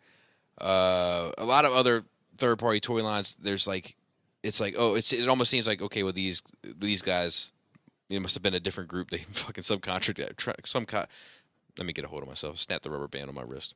Subcontracted out for this, you know what I mean? Right. And I get that with shows on KFC products too, probably. Absolutely, and I feel that way with MMC a little bit as well. Yeah, but for there are different teams working on things at MMC. Exactly. So. But for the most part, I think MMC is a pretty consistent line. Right. So yeah, I just wondered, like, it's got to feel like, you know, there's another rooster in the hen house a little bit. Yeah. I you know, I mean, at the end of the day, it's not my money when they sell a toy. So, but obviously, I do take pride in, you know, my association with Planet Steel Express, and I want them to be selling more products than everyone else because, you know, at the end of the day, that means my photos mean something. Right. You know? Right. Basically, every time I put a photo up, it's an ad. It's not just me posting photos. So I'll be the first to admit that. But yeah, I don't know. There's some companies as well that are doing like an MP scaled IDW thing, and I feel like that shit has kind of fallen off a little bit, though. Yeah, we haven't really seen it play out. I mean, who was it? G Creations announced a whole bunch. G Creations did a Prime. Toy World did a Prime and a Megatron. Not Toy World. Generation Toy did a Prime and a Megatron. G Creations back when I was on Shadowcast. They announced Drift and they announced Six Shot. Yeah, a whole bunch of stuff, and it kind of just fell off. But I don't know. I think because of the dominance that MMC have held in the chug scaled IDW style, I don't think an MP scale is going to take off. I think everybody who collects MP scale are going to be happy enough with the G1 style. Yeah, to be honest, because people start like, but you know, on the other side of things, I will say that like I think that Transformer fans, like it seems like there is a large swath, I will say, that are just the sun rises and falls with Transformers. Like there's just no room in their hearts for other franchises. So like if you're that type of, like Matthew Deluxe Baldwin, you know, and he donates an entire room to Transformers. If you were a person that did that, but just MP, you would have the space and logistics to collect multiple MP lines, IDW, G1, Beast Wars, whatever. I mean, would you though? I think so. If the first 4 seasons of MP scaled stuff, that's going to take up a fair bit of real estate. But in saying that, I don't stack my figures nuts to butts, one on top of the other, you know, in a cabinet. Mm-hmm. So I don't know how people do that. But anyway, do you ever get the pull, let's say, outside of Transformers to dip into anything? Because I know you're a big Marvel fan. Yeah, look, a horror fan. Been tempted to try and pick up some Hellraiser stuff. Okay, all right. But they haven't put out anything for so long, and you know they're 6-inch figures that all retail for about $100 each now, like in the secondary market. And I just don't want to throw money at you know, they're not going to be that articulated. They're not going to be great. They came out 10 years ago or more, so they're not going to be fantastic. I think Todd McFarlane had something to do with those, so they look good, right? But I don't think they're really that posable. And one thing that I want when I collect something is to take photos of it. And I like taking photos of things in dynamic poses. So, you know. Hey, Lenny, remember those years ago we would talk about Hellraiser and stuff? When I was going through my horror phase? Yeah. Remember that? Yeah. Is there a NECA Pinhead? I don't even know. I think there is. I want to say there is one. I think I have it. It's like a 12-inch thing, but it has like 3 joints. Is it like the one with the fake leather clothes? Mine's like a solid vinyl, so maybe it's not NECA. Maybe I'm thinking of something different, but I threw the box away like 8 years ago. But there have been some really nice pinhead statues come out, but they're statues. Yeah, see, I think the only way to make a pinhead look great is a statue, though, because you can actually have the pins in his face be pins and be stationary. Everything else, they're always bendable plastic, and it just doesn't work. Yeah, I have to admit, like, I was never super into Hellraiser, but if they did a set of Cenobites, I would have to bite on that. I've seen. Yeah, I mean, I was going to grab the Cenobites. I was going to grab the Tortured Souls line as well. I think there was like 2 lines in Tortured Souls, and it was just, I think some of them were based on fairy tale characters, but all Clive Barkered up. And then there's like a carnival one as well. I meant to message you the other day. I thought about you. I was watching Hellraiser on, was it Netflix or who? It was one of the streaming services that'll just continuously play the movie. Like if there's if like part 2's on, like available, it'll play that next. Yeah. And I fell asleep watching Hellraiser, and then I woke up on the couch and I just went upstairs and turned the box off. And Kit came down the next morning and turned the TV on, and it was like bloody hook torture. And she was like, "I don't know what you were watching last night, but I really don't appreciate you not turning it off." Yeah. And I thought that was funny. Have you seen most recent Hellraiser? It's kind of a continuation. It doesn't have the same pinhead, and he looks pretty fucking weird, to be honest. It has like he's like an accountant, but he deals in souls. Oh, this is the one they were teasing really weird. a year ago, right? Yeah, the story's okay, but the execution was pretty poor. So I don't know. I'm just waiting for Michael Bay to remake it with some explosions. Oh, that would be awesome. Yeah. Yeah. Dude, can you imagine that? It'd be like, we have such pleasures to show you, and then like they go into like the hell, and they just watch Transformers for the rest of the movie. That would be awesome, actually. When I was a kid, it was one of the rare things that my dad and mom ever fucking acted amicably about. Was my mom bought a pinhead statue, for lack of a better term, that was like a model almost, and she wanted my dad to paint it, and she like put it together, and then she sent it with me back to my dad's house, and then my dad had to like use a blow dryer on the head to like soften it up to insert the pins, and then like paint it, and then like that's how I do it.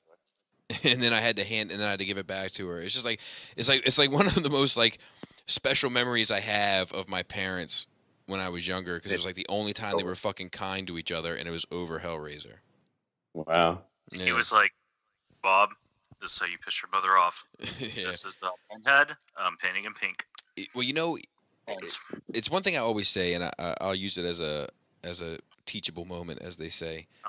To people out there that are going through a divorce or have divorced and have children caught in the mix of that, one thing I will always respect about my father. My mother was a pretty terrible person, and my mother, whenever I was at her house, it was like, "That son of a bitch, you call your father," and all this type of shit. My father never said a bad word about her. Like, never once. Like, when the school would have to call my dad at work because my mom still hadn't come to pick me up on a Friday, and it was like 6 o'clock at fucking night, and he had to leave work, use an hour of leave or whatever to like come and pick me up, like, and then try to get a hold of my mom somehow and see if she still wanted me that weekend. Like, never said a bad word about her. Like, and I'll always like respect and remember that, like my mom fucking tore him down every chance she had verbally, and my dad never said one fucking peep. So if you got a wife that's a piece of shit, or a husband that's a piece of shit, and you got a kid caught up in that, just let it go. Or, bitch about it to a friend or a family member, but don't let your kids see it because it ends up meaning something. No hint of Marvel even through the hype of Infinity War? No little tickle? No tickle? Yeah, I see you trying to get me on this doll train. I feel like this. I feel like they look mighty good in them cases, man. Yeah, I know, but I got no more room for any more cases, Max. Or you could skip my step and just go straight to 1/4. Yeah. I don't know. I wouldn't want to collect a movie line of stuff. I get that. As much as that is the only experience of Marvel I have in my life now. I used to collect the comics, as you know. Mm-hmm.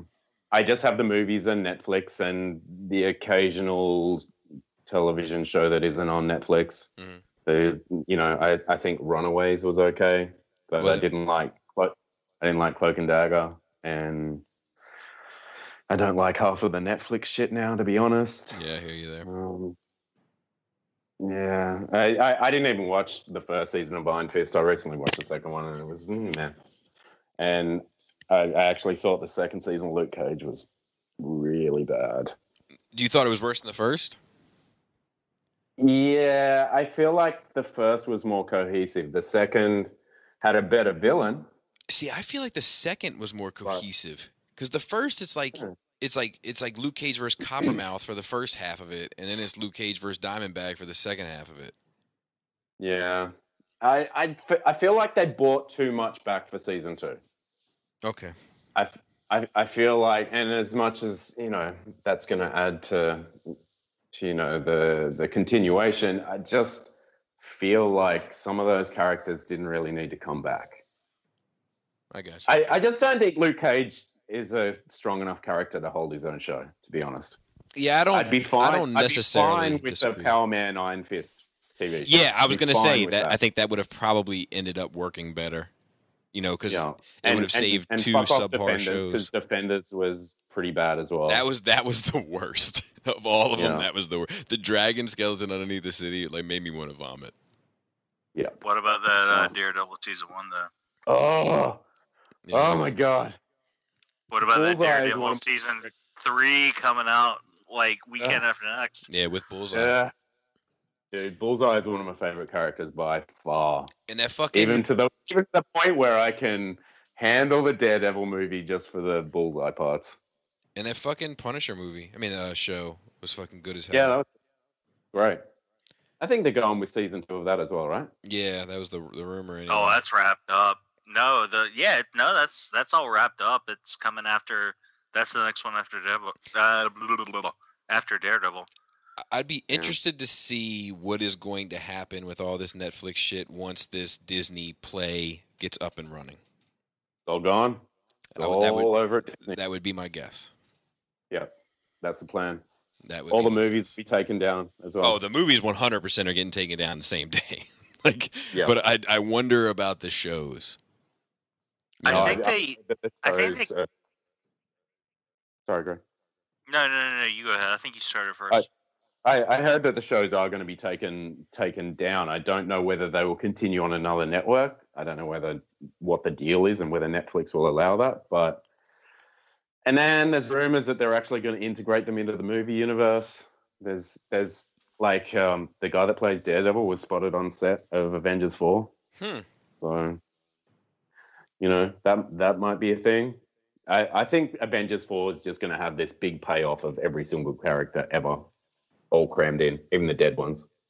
It's just going to be like, all right, this is what we've done so far. That would be pretty interesting.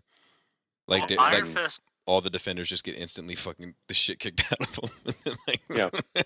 Iron Fist, even season 2, got super heavy-handed with the MCU, talking about Sokovia and Right. There were a bunch of other references too. It got really heavy-handed. It's been kind of like The Incident and things like that before. Yeah, and selling DVDs of it. Name dropping.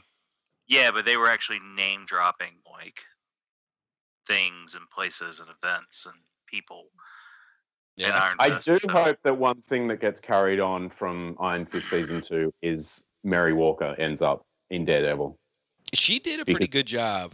Like she was, Yeah. I think, character-wise, was the saving grace of that season. Because Typhoid Mary and Bullseye working side by side for Kingpin is just the best run of Daredevil ever. You know, I'd love to see Typhoid Mary end up in a Deadpool movie at some point. Yeah. I almost bought a 60-cent Typhoid Mary last night. Just Yeah, based on that show, and then I was like, I'll let somebody else take this one. Yeah, I got that figure. That's a good figure. I need the Build-A-Figure part from it. What is it? I don't know. I need it because there's a guy that like I came across in a group. It's a Venom piece, isn't it? Like his Monster Venom? Yeah, the Monster Venom. Yeah, because I'm trading my Monster Venom parts for his Lizard parts. So anything I can trade him for more Lizard parts, because I want the Lizard Build-A-Figure, but I don't want the Monster Venom. Well, remind me tomorrow and I'll take a look. I obviously had it at some point, but I may have already given it to somebody. Yeah, I don't know how many parts he has. I think I'm at his quota because I'm going to trade him the head and the arm for the body and the tail of Lizard, because that's like the one Build-A-Figure I really want. Like, I don't care about Monster Venom. And I have Spider-Ham, but I didn't get the body. That's how I got him for like $15 or something. So like, you know, yeah. I got Spider-Ham and a Venom body to go with the pork grind head. But I didn't get the Build-A-Figure piece, which was fine. But I do want that Lizard. Now I would rather trade because, dude, I mean, seriously, a Build-A-Figure is not worth $50 fucking or more, which is what people charge for it. Like people like unless you're selling one, then they're worth $200. Let me tell you. I remember selling off all. I sold off all my Build-A-Figures for like $200 or $300 back in the day. Yeah, and like it used to get like that giant Sentinel or the giant Apocalypse or even Mojo or something like kind of like not necessarily really obscure but relatively obscure. Like that used to be the Build-A-Figure, and now it's like main character. It's like Kingpin. Like it's bad, and they did Hobgoblin as one too, right? I feel like he deserves his own figure. Well, they did. What's his name? Ben Urich, Hobgoblin as a Build-A-Figure. Yeah. So that's not that bad. But then Rhino. I mean, they did Rhino as a Build-A-Figure, even though the Select is arguably the superior Rhino. Same thing with Juggernaut. Juggernaut's been done as a Build-A-Figure and a single release, though, right? Or am I thinking about the Toy Biz one? Probably the Toy Biz one. I think it was the Toy Biz one. Yeah, and then Build-A-Figure. But the Marvel Select is a much better figure than the Build-A-Figure as far as presence. Yeah, as far as presence, I totally agree. But well, it's fine to go with Marvel Select for those bigger characters anyway. You can't do it with Spider-Man, but you know, all the big boys you can. 100% agree. I had the Marvel Select Lizard as my Lizard, but he's just too big. Yeah, that's why I want Lizard Build-A-Figure. But yeah, the Selects back in the day were less articulated too, so I don't know if that's changed now. I'm talking over 10 years ago with the Selects that I had. I had Thanos, and you know, it had 1, 2, 3, 4, about 8 to 10 points of articulation, and that was it. Yeah.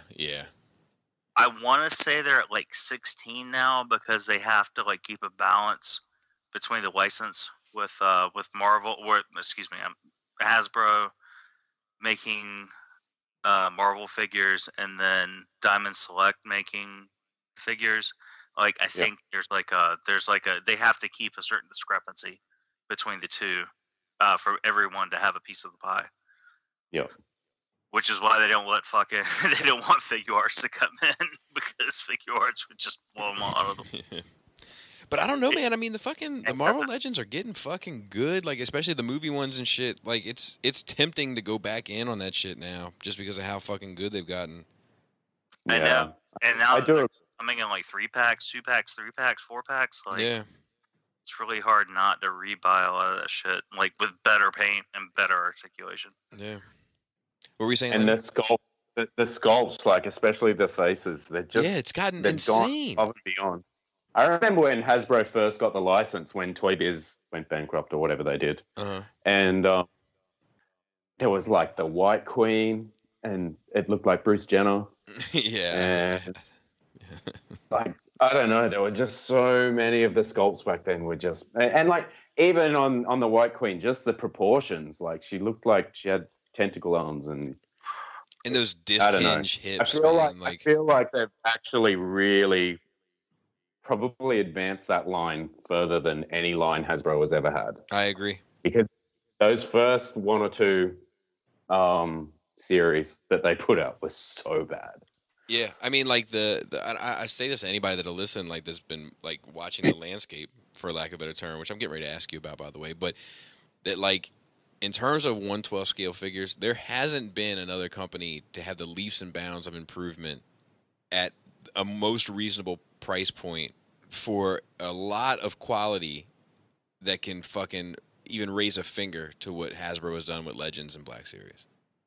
Well, I think, and I'm sure somebody will correct me on this, but like the people that are working for Hasbro now, like I think it's gotten to the point that the people that really, really, really like legitimately grew up and care about these properties in the 80s are the ones that they're like in the positions of decision making at Hasbro. I mean, I know like you could say that like, 10 years ago or whatever, but like now that like the people that just grew up like with Jim Lee X-Men are making Jim Lee X-Men now. And and whatnot. Like I just think that like they really care. And they're doing what they can to make the most of the situation. But now it's getting to the point where like some of the corporate and the decision making people are of that same age. So they're like, all right, well, extra couple dollars a figure. Like, have some digital paint. Like, like I just feel like that like it's getting to the point where the old remember in Child's Play, Lenny? Like when they showed all the executives from the Good Guy company, they're all old men drinking scotch and playing golf in their offices, like putting balls. Like all those motherfuckers are dead, and now it's like the 30, 40-year-old executives that are like calling the shots. And I'm thinking that like maybe, just maybe, we're seeing a trend. Probably maybe, not. Just maybe we'll get a good remake of Chucky movie too. Now, the TV show they're talking about, the streaming show, is going to be in the same timeline as the main movies, but the movie's a reboot, right? Yeah, the movie's like a reboot of the first one. Yeah, he's like it's not just a doll possessed. It's like a smart TV doll with a bad AI or something. Yeah, I think that's what the movie is. Like it's a doll with like an artificial intelligence that gets corrupted. It's the same it's the same gimmick, but it's just instead of him being like voodoo magic, it's like he puts himself in the AI or something. So like Lawnmower Man. Wasn't that a great film? Oh my god. I saw it in the theater. I was so pumped for it. I have no idea why, but I was like fucking pumped for that movie. I was like, fuck, Lawnmower Man, it's gonna be the shit, I tell you. Yeah. What are your thoughts, Lenny, on the third-party landscape at the moment? Like, we haven't heard from you in a while. A lot of things have changed since the last time you were on Shattercast. How do you see it right now? I see a lot of the big companies are starting to wane a little bit. And I think it's partly due to better competition because everybody's kind of reached the top of their game level now. Like everybody says, Keith is putting out way better toys now. Right.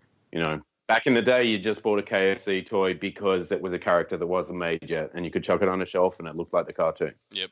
But now people are saying he's putting out good toys. I can't say I haven't touched one, but I think that's hurting the industry a little bit. And I guess hurting is the wrong word because competition is always good. because it means everybody is going to lift their game. The problem with that is there's so many third-party companies now. Right. And a lot of these, the KO companies. And a lot of these KO companies allegedly have ties to third-party companies. So they're just dipping in, taking designs and, putting stuff out either as the original toy comes out or like a week later or a month later. You're seeing it. Even Takara's getting KO'd pretty hard now, right? Or is it just mainly third-party? I would say that, like, a lot of a lot of us thought that the Beast Wars stuff was going to be safe because of the paint. Yeah. And even that we're starting to see some signs of the KO monster creeping in. All right. Yeah, well, I think that has to do with unscrupulous factories at this point, but it's getting as bad as what they move. What did Takara move from China to Taiwan, but then Taiwan got bad, so they moved back to China because it was better quality. And now like they're like, yeah, fuck it, we'll make whatever for whoever. We don't care. Yeah. Yeah, I honestly, I think the fact that most companies have collectively put out just about every character from G1 now, that's going to hurt the industry. Yep. Because most people are happy now to just roll with what they got. And back in the day, we were swapping out every time a better version of the toy came out, but that's not really happening anymore. Companies are making obscure characters to fill the spots, and then who knows what's going to come after that. It's still happening with me, baby. Yeah. Yeah, I mean, there's always going to be some people that do that, but there's, I think, a lot of people also. You collect the same thing for, how long's third party been around for? Yeah, I think there's some fatigue that goes with it. Yeah, well, I definitely agree with that. But, like, the same thing, it's like you get, for lack of a better toy, the Cubex Huff. Right. Like, back then it was like, that's good enough. It's Huffer. Who cares about Huffer? But then you swapped it out for Bad Q, like the remake, and then like it starts to get. It's like if I'm gonna have this stuff, but then again, like I said, I mess with my stuff. But also, even for people that just have it on the shelf, and you start noticing like the X Transbots Hover, like he won't even stand up straight anymore. Like nobody has one. Like you have to lean him. Yeah. And it's like you're going to want to get a better quality version. Yeah, no, and I think there are still some pieces here and there that people would still consider swapping out, but I just think that they're becoming fewer and further between. Yeah, and I don't know that the industry will survive that. Right. That few and further between. Do you know what I mean? Yeah, absolutely. I think that we're already seeing people dabble. Like, we're seeing people that pretty much exclusively bought Transformers, but now they don't want to spend money to swap out stuff. Right. Other stuff isn't getting released. So people that were exclusively buying Transformers, I'm now seeing in groups and shit here and there, like, you know what, I'm going to check out this Storm Collectibles Chun-Li. Or, you know what I mean? Like, you're starting to see a little bit of stepping outside the comfort zone. Which I've done. I wouldn't mind going in on a Street Fighter line, to be honest.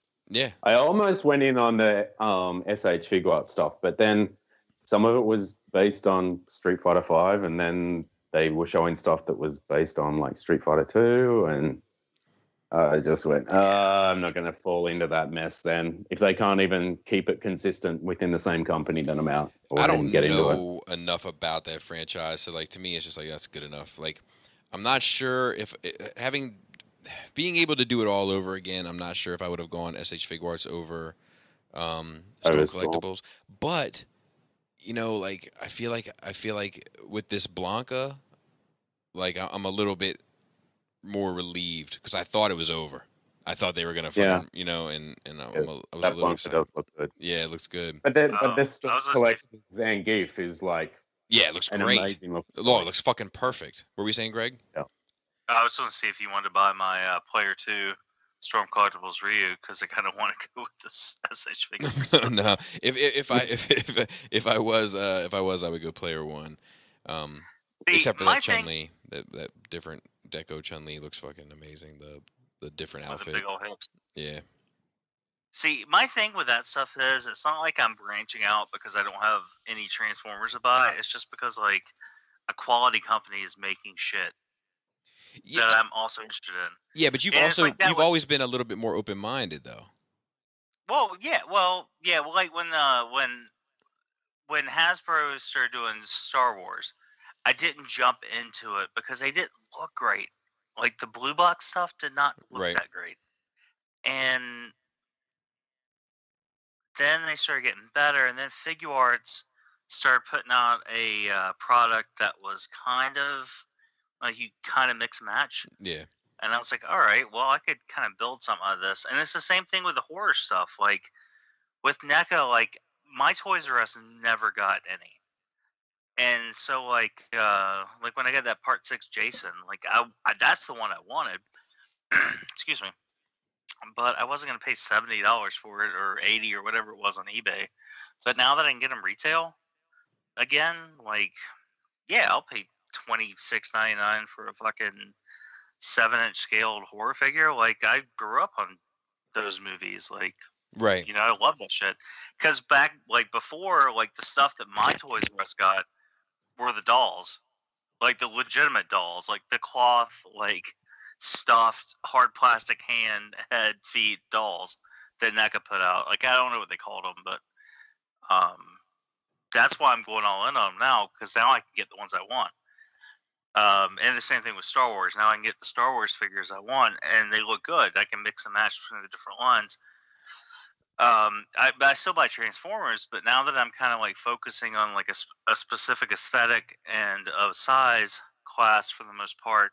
Like now, my Transformers spending has been cut back because I'm kind of waiting to see what happens. Right, but I'm talking when I was saying that, just to be clear to the listeners, like I'm talking more so about the people that I knew were only buying like exclusively Transformer collectors, and now I'm seeing them begin to kind of spread their wings. Like even when you and I first started talking, we would talk about other toys that we liked or were interested in or whatever. But like, I just feel like I'm seeing more and more people that were at one time exclusive Transformer collectors now branching out, and I think it's because it's a supply and demand. Like, and the market is not meeting the demand the way that they would like it to. Like, what's that cami you have? What was that cami? The one that's like it's a 6-7 scale? Play Arts. Yeah, see, I was all into that shit. Like, Yeah. I thought that looked good, and then I got the cami, and the hip popped off, and I was like, "Ooh." Yeah, my cami's actually broken. I didn't do it. No, I forget, okay. I forget who Yes, did. it popped off, and I was like, and I think you were filming that shit live too when it happened. I was like, put this hip back on, and just it just didn't happen. Yeah, I think mine fell. I can't remember. I've had a few Play Arts break on me. The Joker, fucking Dark Knight Joker broke on me, and one other one. The Boba Fett, the backpack broke on me. Like some of that Players Kai stuff. Like, I like the way it looks, but their quality, I've heard a lot of bad things about it. Yeah, they're definitely pose and walk away. But like, when I got into Transformers, like I was already into Play Arts. Like I think the Play Arts, the Harley, the Arkham City Harley, that was the first like collector grade figure I bought, and that's what brought me back into buying toys again. Now they made one after that, right? Yeah, they made a few, I think, because they made the Arkham. I think they made Arkham Origins and Arkham Knight. I could be wrong about Arkham Knight, but I'm pretty sure. I know they made Arkham Origins. I think Arkham Knight is the one I'm thinking about. Because I got the Arkham Origins one for like $30. Yeah, 'cause when you and I started talking, like you were already back into Transformers, but like I know good and damn well I played those games before that. So, but I remember you getting one. I think it was Arkham Knight because it was like didn't you get like a Play Arts Kai variant or something of it where it had like a extra slutty costume? Oh, that's the one that was the I mean, I got the one that has like the armor plate, but that was recently. That was like within the last year. That's an I kind of like that one. It was fucking beautiful, that figure. I still one of my favorite pieces in my collection downstairs. I'm not really feeling the armor turning into a weapon thing though. I think that's weird. No, to me it's a balloon. Oh, okay. Yeah, there was one you had. That's not it. There was one you had like years ago. Like you had it when I went to your house. Like you had it for a little bit. Yeah. Because I think the most recent Play Arts guy you got when the last time I was at your house was that Boba Fett. Yeah. Because I remember watching your video and you're like, oh yeah, it's everyth's perfect, whatever. I was like, well, his cape's gonna catch on fire, and you're like, oh yeah, well, I guess you got a point. Because he had the flames coming from his backpack. Oh yeah. And I saw that, at your house. Like, but you already had the Harley Quinn, and you had a Joker too to match it. It might have been one of the variant ones, and actually, it might not have been. Oh yeah, I know what you're talking about. The variant ones, I know what you're talking about, and they're like kind of like this costume or some shit. Yeah, the Joker looks like some sort of like anime vampire, and yes, and Harley looks like he had the articulated coattails, maybe. Yeah, I think so. And then Harley was like a jester, like a very like almost armored jester. Yeah, they're cool. I have them like I have them. I'm really happy with the posing of them at the moment. That Harley you have was at my GameStop, and like I want to say the thing went down to like $30 or $40 on clearance, but I just couldn't like get into like I just couldn't invest. I couldn't invest into an entire new line based on a clearance toy.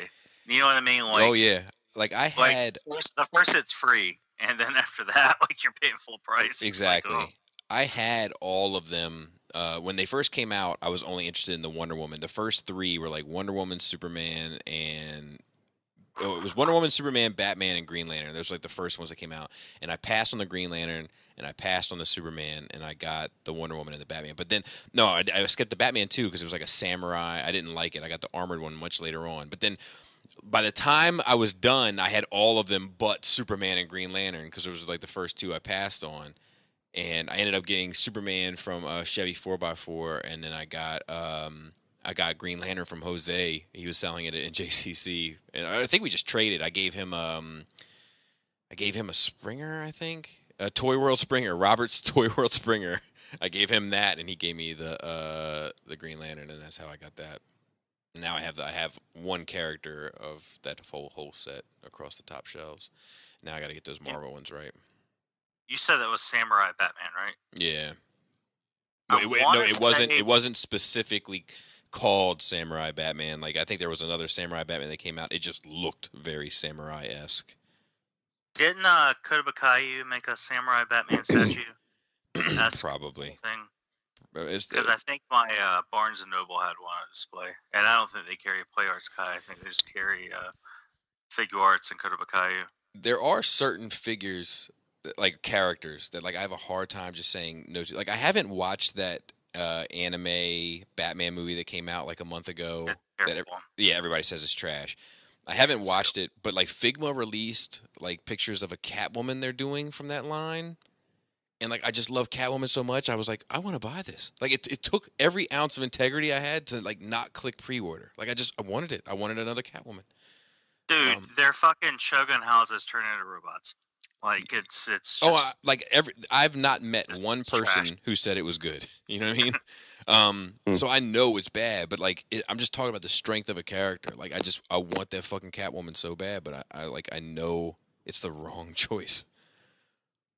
I did pre-order though a Play Arts Kai recently just because of how good it looked. That X-23. Have you seen that? Anybody? I have not seen that. What is it? The Play Arts Kai variant, Marvel variant X-23. Oh, I think I've seen that. Yeah, dude. They showed it at Comic-Con, right? Probably. Yeah, I did see that. It looks so fucking good. I was like, yeah, I'm gonna buy this one. Usually I try to get them on the aftermarket because like that's a company that gets the shit KO'd out of them. Like they have a serious KO problem. Play Arts. Yeah, like it's a problem. Like if you Google like or eBay Play Arts shit, you'll find them for $20 to $50. like you'll be like, oh my god, I'm getting the deal of the century. Yeah, I've seen that. But at the same time, like, I'd hate to see the fucking KO quality. Right. And none of them are painted anywhere. Because that's kind of Play Art's thing, is that they're all fucking beautifully painted. I think they're probably the best painted figures on the market. Period. I want to get this Final Fantasy 15 figures, just because like I was kind of riding high on the game, and like it was the first like Final Fantasy game I've enjoyed since like the Super Nintendo one, or Nintendo ones actually, and I kind of wanted to get that set, and then I was like, oh, I can get them for $30 a piece on eBay, and then I was like, yeah. Yeah, I think Joe has that set. They're fucking amazing. Like their presents, their display presents and stuff. Like you just can't fuck with them a whole lot, but they're fucking beautiful. They're all hand painted, every single one of them. Yeah, it's like if My Chemical Romance went out on a quest, you'd have Final Fantasy 15. Dude, that's very true. They still strike like a decent pose. Like they still look good as a group of characters. But yeah, I mean it's literally like My Chemical Romance featured in Final Fantasy, the movie. There's one thing I wanted to mention because I forgot to mention it, and then I'm going to ask Glenn if he has any final thoughts before we wrap this thing up. But speaking of my new customs venture, the other thing that I would do with customs is I would do 1/12. Obviously, I would do 1/12 scale Star Wars stuff to try to do EU stuff that I know they're never going to do. And then the other thing I would do is 1/12 scale image stuff based on Marvel Legends, like do a Wildcats and a Cyberforce and like do all that. Like I would definitely be interested in doing.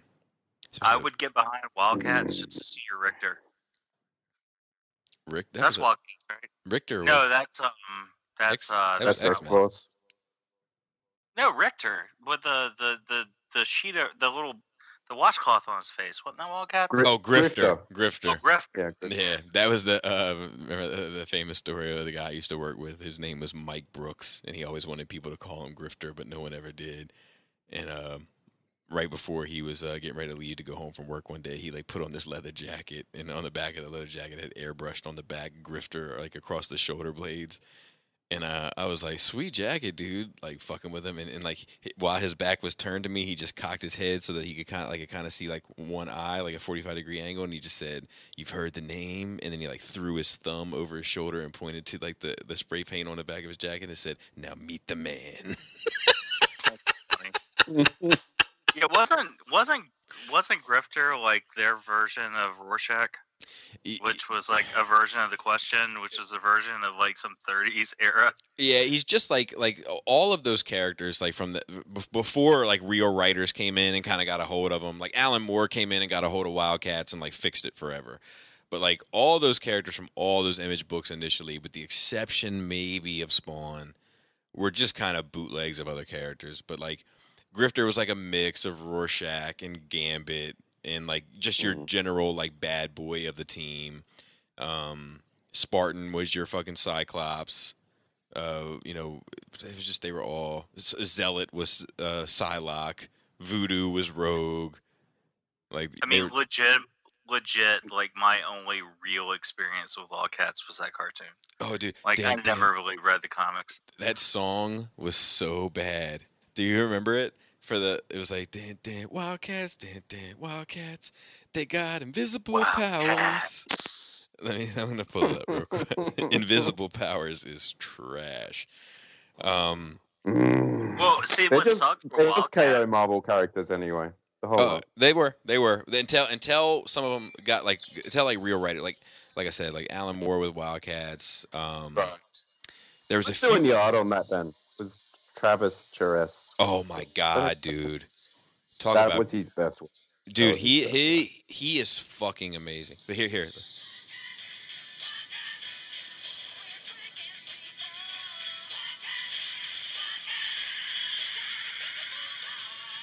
Terrible. Oh, what was the leader's name? Was it Spartan? Spartan. He had the Carnage claws of metal, and he had like a green ponytail. No, that was Warblade. That was Wolverine. Oh, okay. The thing that Wildcats had going against it for me at the time was I think Skeleton Warriors was on. Like in the same like hour slot, and I cared more about that because like you have a cyborg skeleton, and he's the cyborg technician of the team, like that. I don't know. You know what was his name? You know, I can't even think of his name. What's so funny now is like how much of a joke the writing was at Image when they first started out, and now they have like the best written books in the industry. Period. I can't think of any Image books I read. Dude, I mean, like you need to start like Saga. Oh, except for Walking Dead. That's what Image, right? Yeah, I think so. Saga is fucking amazing. I think Outcast is an Image book. That's fucking amazing. Like just everything they fucking what is it, sex crimes or sex criminals? Like it's like really well renowned. Like they are known as like the best written comics. Period. It's okay, like, I feel like we've talked about this recently, but I might be wrong. I want to say it's an Alan Moore book, but once again, I might be wrong. Mm-hmm. It's from the 80s, and it's called, it's about like, fuck, now it's falling apart in my head. My memory, like, you know how you get that memory and it's so sharp and vivid, and then when you start talking about it, it like dissipates. It's called oh shit. The Outcasts or the Expendables or something like that. It was a super late 80s comic book. I want to say it was Alan Moore that did it. It had a really strong, it was like a British centric book, but it had, I mean, cause Alan Moore obviously, but it had that, that Watchmen vibe. The Authority?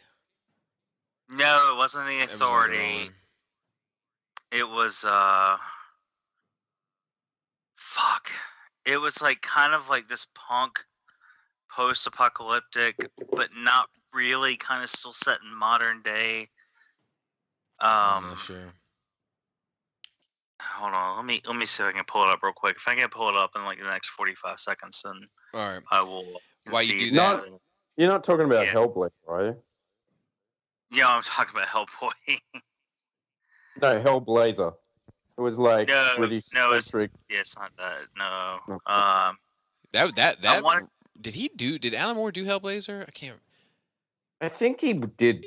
Maybe I'm thinking of what was the other guy's name? Because like all those DC books that came out around that time that were like considered to be so cutting edge, like Hellblazer, Swamp Thing, and what's the Animal Man. I know he did. He did Swamp Thing. Yes, he did Swamp Thing, but I want to say that he collaborated with Constantine and Animal Man as well. I wasn't clear, by the way. Alan Moore didn't do this book. I don't think it was just very closely inspired by his work. You could just smell his beard on it. Yeah, exactly. That's what makes it harder to find. Gotcha. There was like it was like it was all just riffs on like other comic characters at the time. Yeah, I mean that's The Outsiders, something like that. Shit.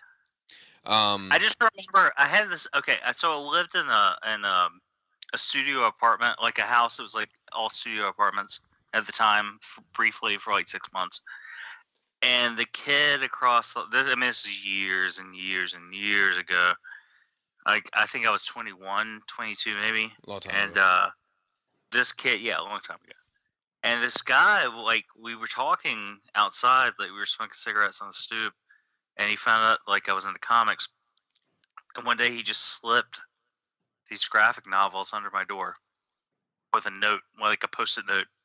And he was like, just slip them under my door when you're done with them. And I read them, and like it was cool. It was like it was a twist on a genre that needed a twist. British people love to do that shit, man. They did like The Boys is kind of a deconstruction of the fucking hero, like the quote unquote American hero. The Watchmen, obviously. Even V to some extent. Yeah. And What else would I put in that bag? Jupiter. Even the Authority, to be honest. By making Batman and Superman a homosexual couple. I mean, they tore X-Men apart with that new X-Men book as well. That was British influence. That was Garth Ennis and Gareth. Yeah. Well, Garth Ennis is the biggest dude. Like, look, I love that dude's work. I love The Preacher. I love The Boys. But like that dude can't. I just get the impression that like if I met him in real life, I would have a chip on my shoulder. Like I just feel like that dude just can't wait to fucking pick on America. And like I'm okay if you pick on America if you're from America. When you're not from here, I feel like, man, like you ain't from here. Like I just get a little bit of an attitude. I get a little bit of like you don't know. You don't really know. I don't know. I think it's easy to pick on something like we pick on Australia. Like we make it sound like you're gonna just hop around with kangaroos when you go outside. I don't do that. But, we do. But like we don't know. Anyway, all right, let's wrap it up. Anything you want to say, Lenny, before we go? No, I'm good. Just thanks for having me on. It felt really comfortable to slide back in, so to speak. You know what I'm saying? Yeah, so to speak. What people don't know is like every now and then you and I catch up for like maybe every 4 to 6 months we'll get on the phone and end up talking for like 5 to 6 hours. Yeah, I think we spoke for about 9 hours one night. Yeah. So the sun was up. The sun was up at the start of the call, and then it was up again when we ended the call. So yeah. So, we even talked about recording some of those conversations or doing something with that, but maybe one day we can get back to work on it. But because it usually goes other places than just Transformers. I think we talked about Marvel for a long time. Yeah, we did. Marvel and Image. Yeah. Maybe it's you. Image Comics. Yeah. But it was good to talk to you. I'm sure the listeners will appreciate hearing from you again. You're still mentioned in our intro every week. Yes, I know. So yeah. Greg, you got anything? Thank you. Oh, it's our pleasure. No, when he just cut me off. So yeah, no, I don't have anything. Yeah, just like old times. Just like old times. Shoutouts to Cool Table Network, ROC, Edges Around, Toy Detox, Plastic Fanatics, Spirit Vultures, Nerd Rage Radio, 8 Weeks, and my personal favorite, the well-established Gentleman's Show, Stasis Lock. At Real Robot and Fear Corpse, I am Ratchet. Third Party TF Crashers and Open Your Toys Podcast. This podcast is intended for mature audiences only. Its sole purpose is to entertain. If it doesn't fit with your sensitive sensibilities, please feel free to turn it off now and shut the fuck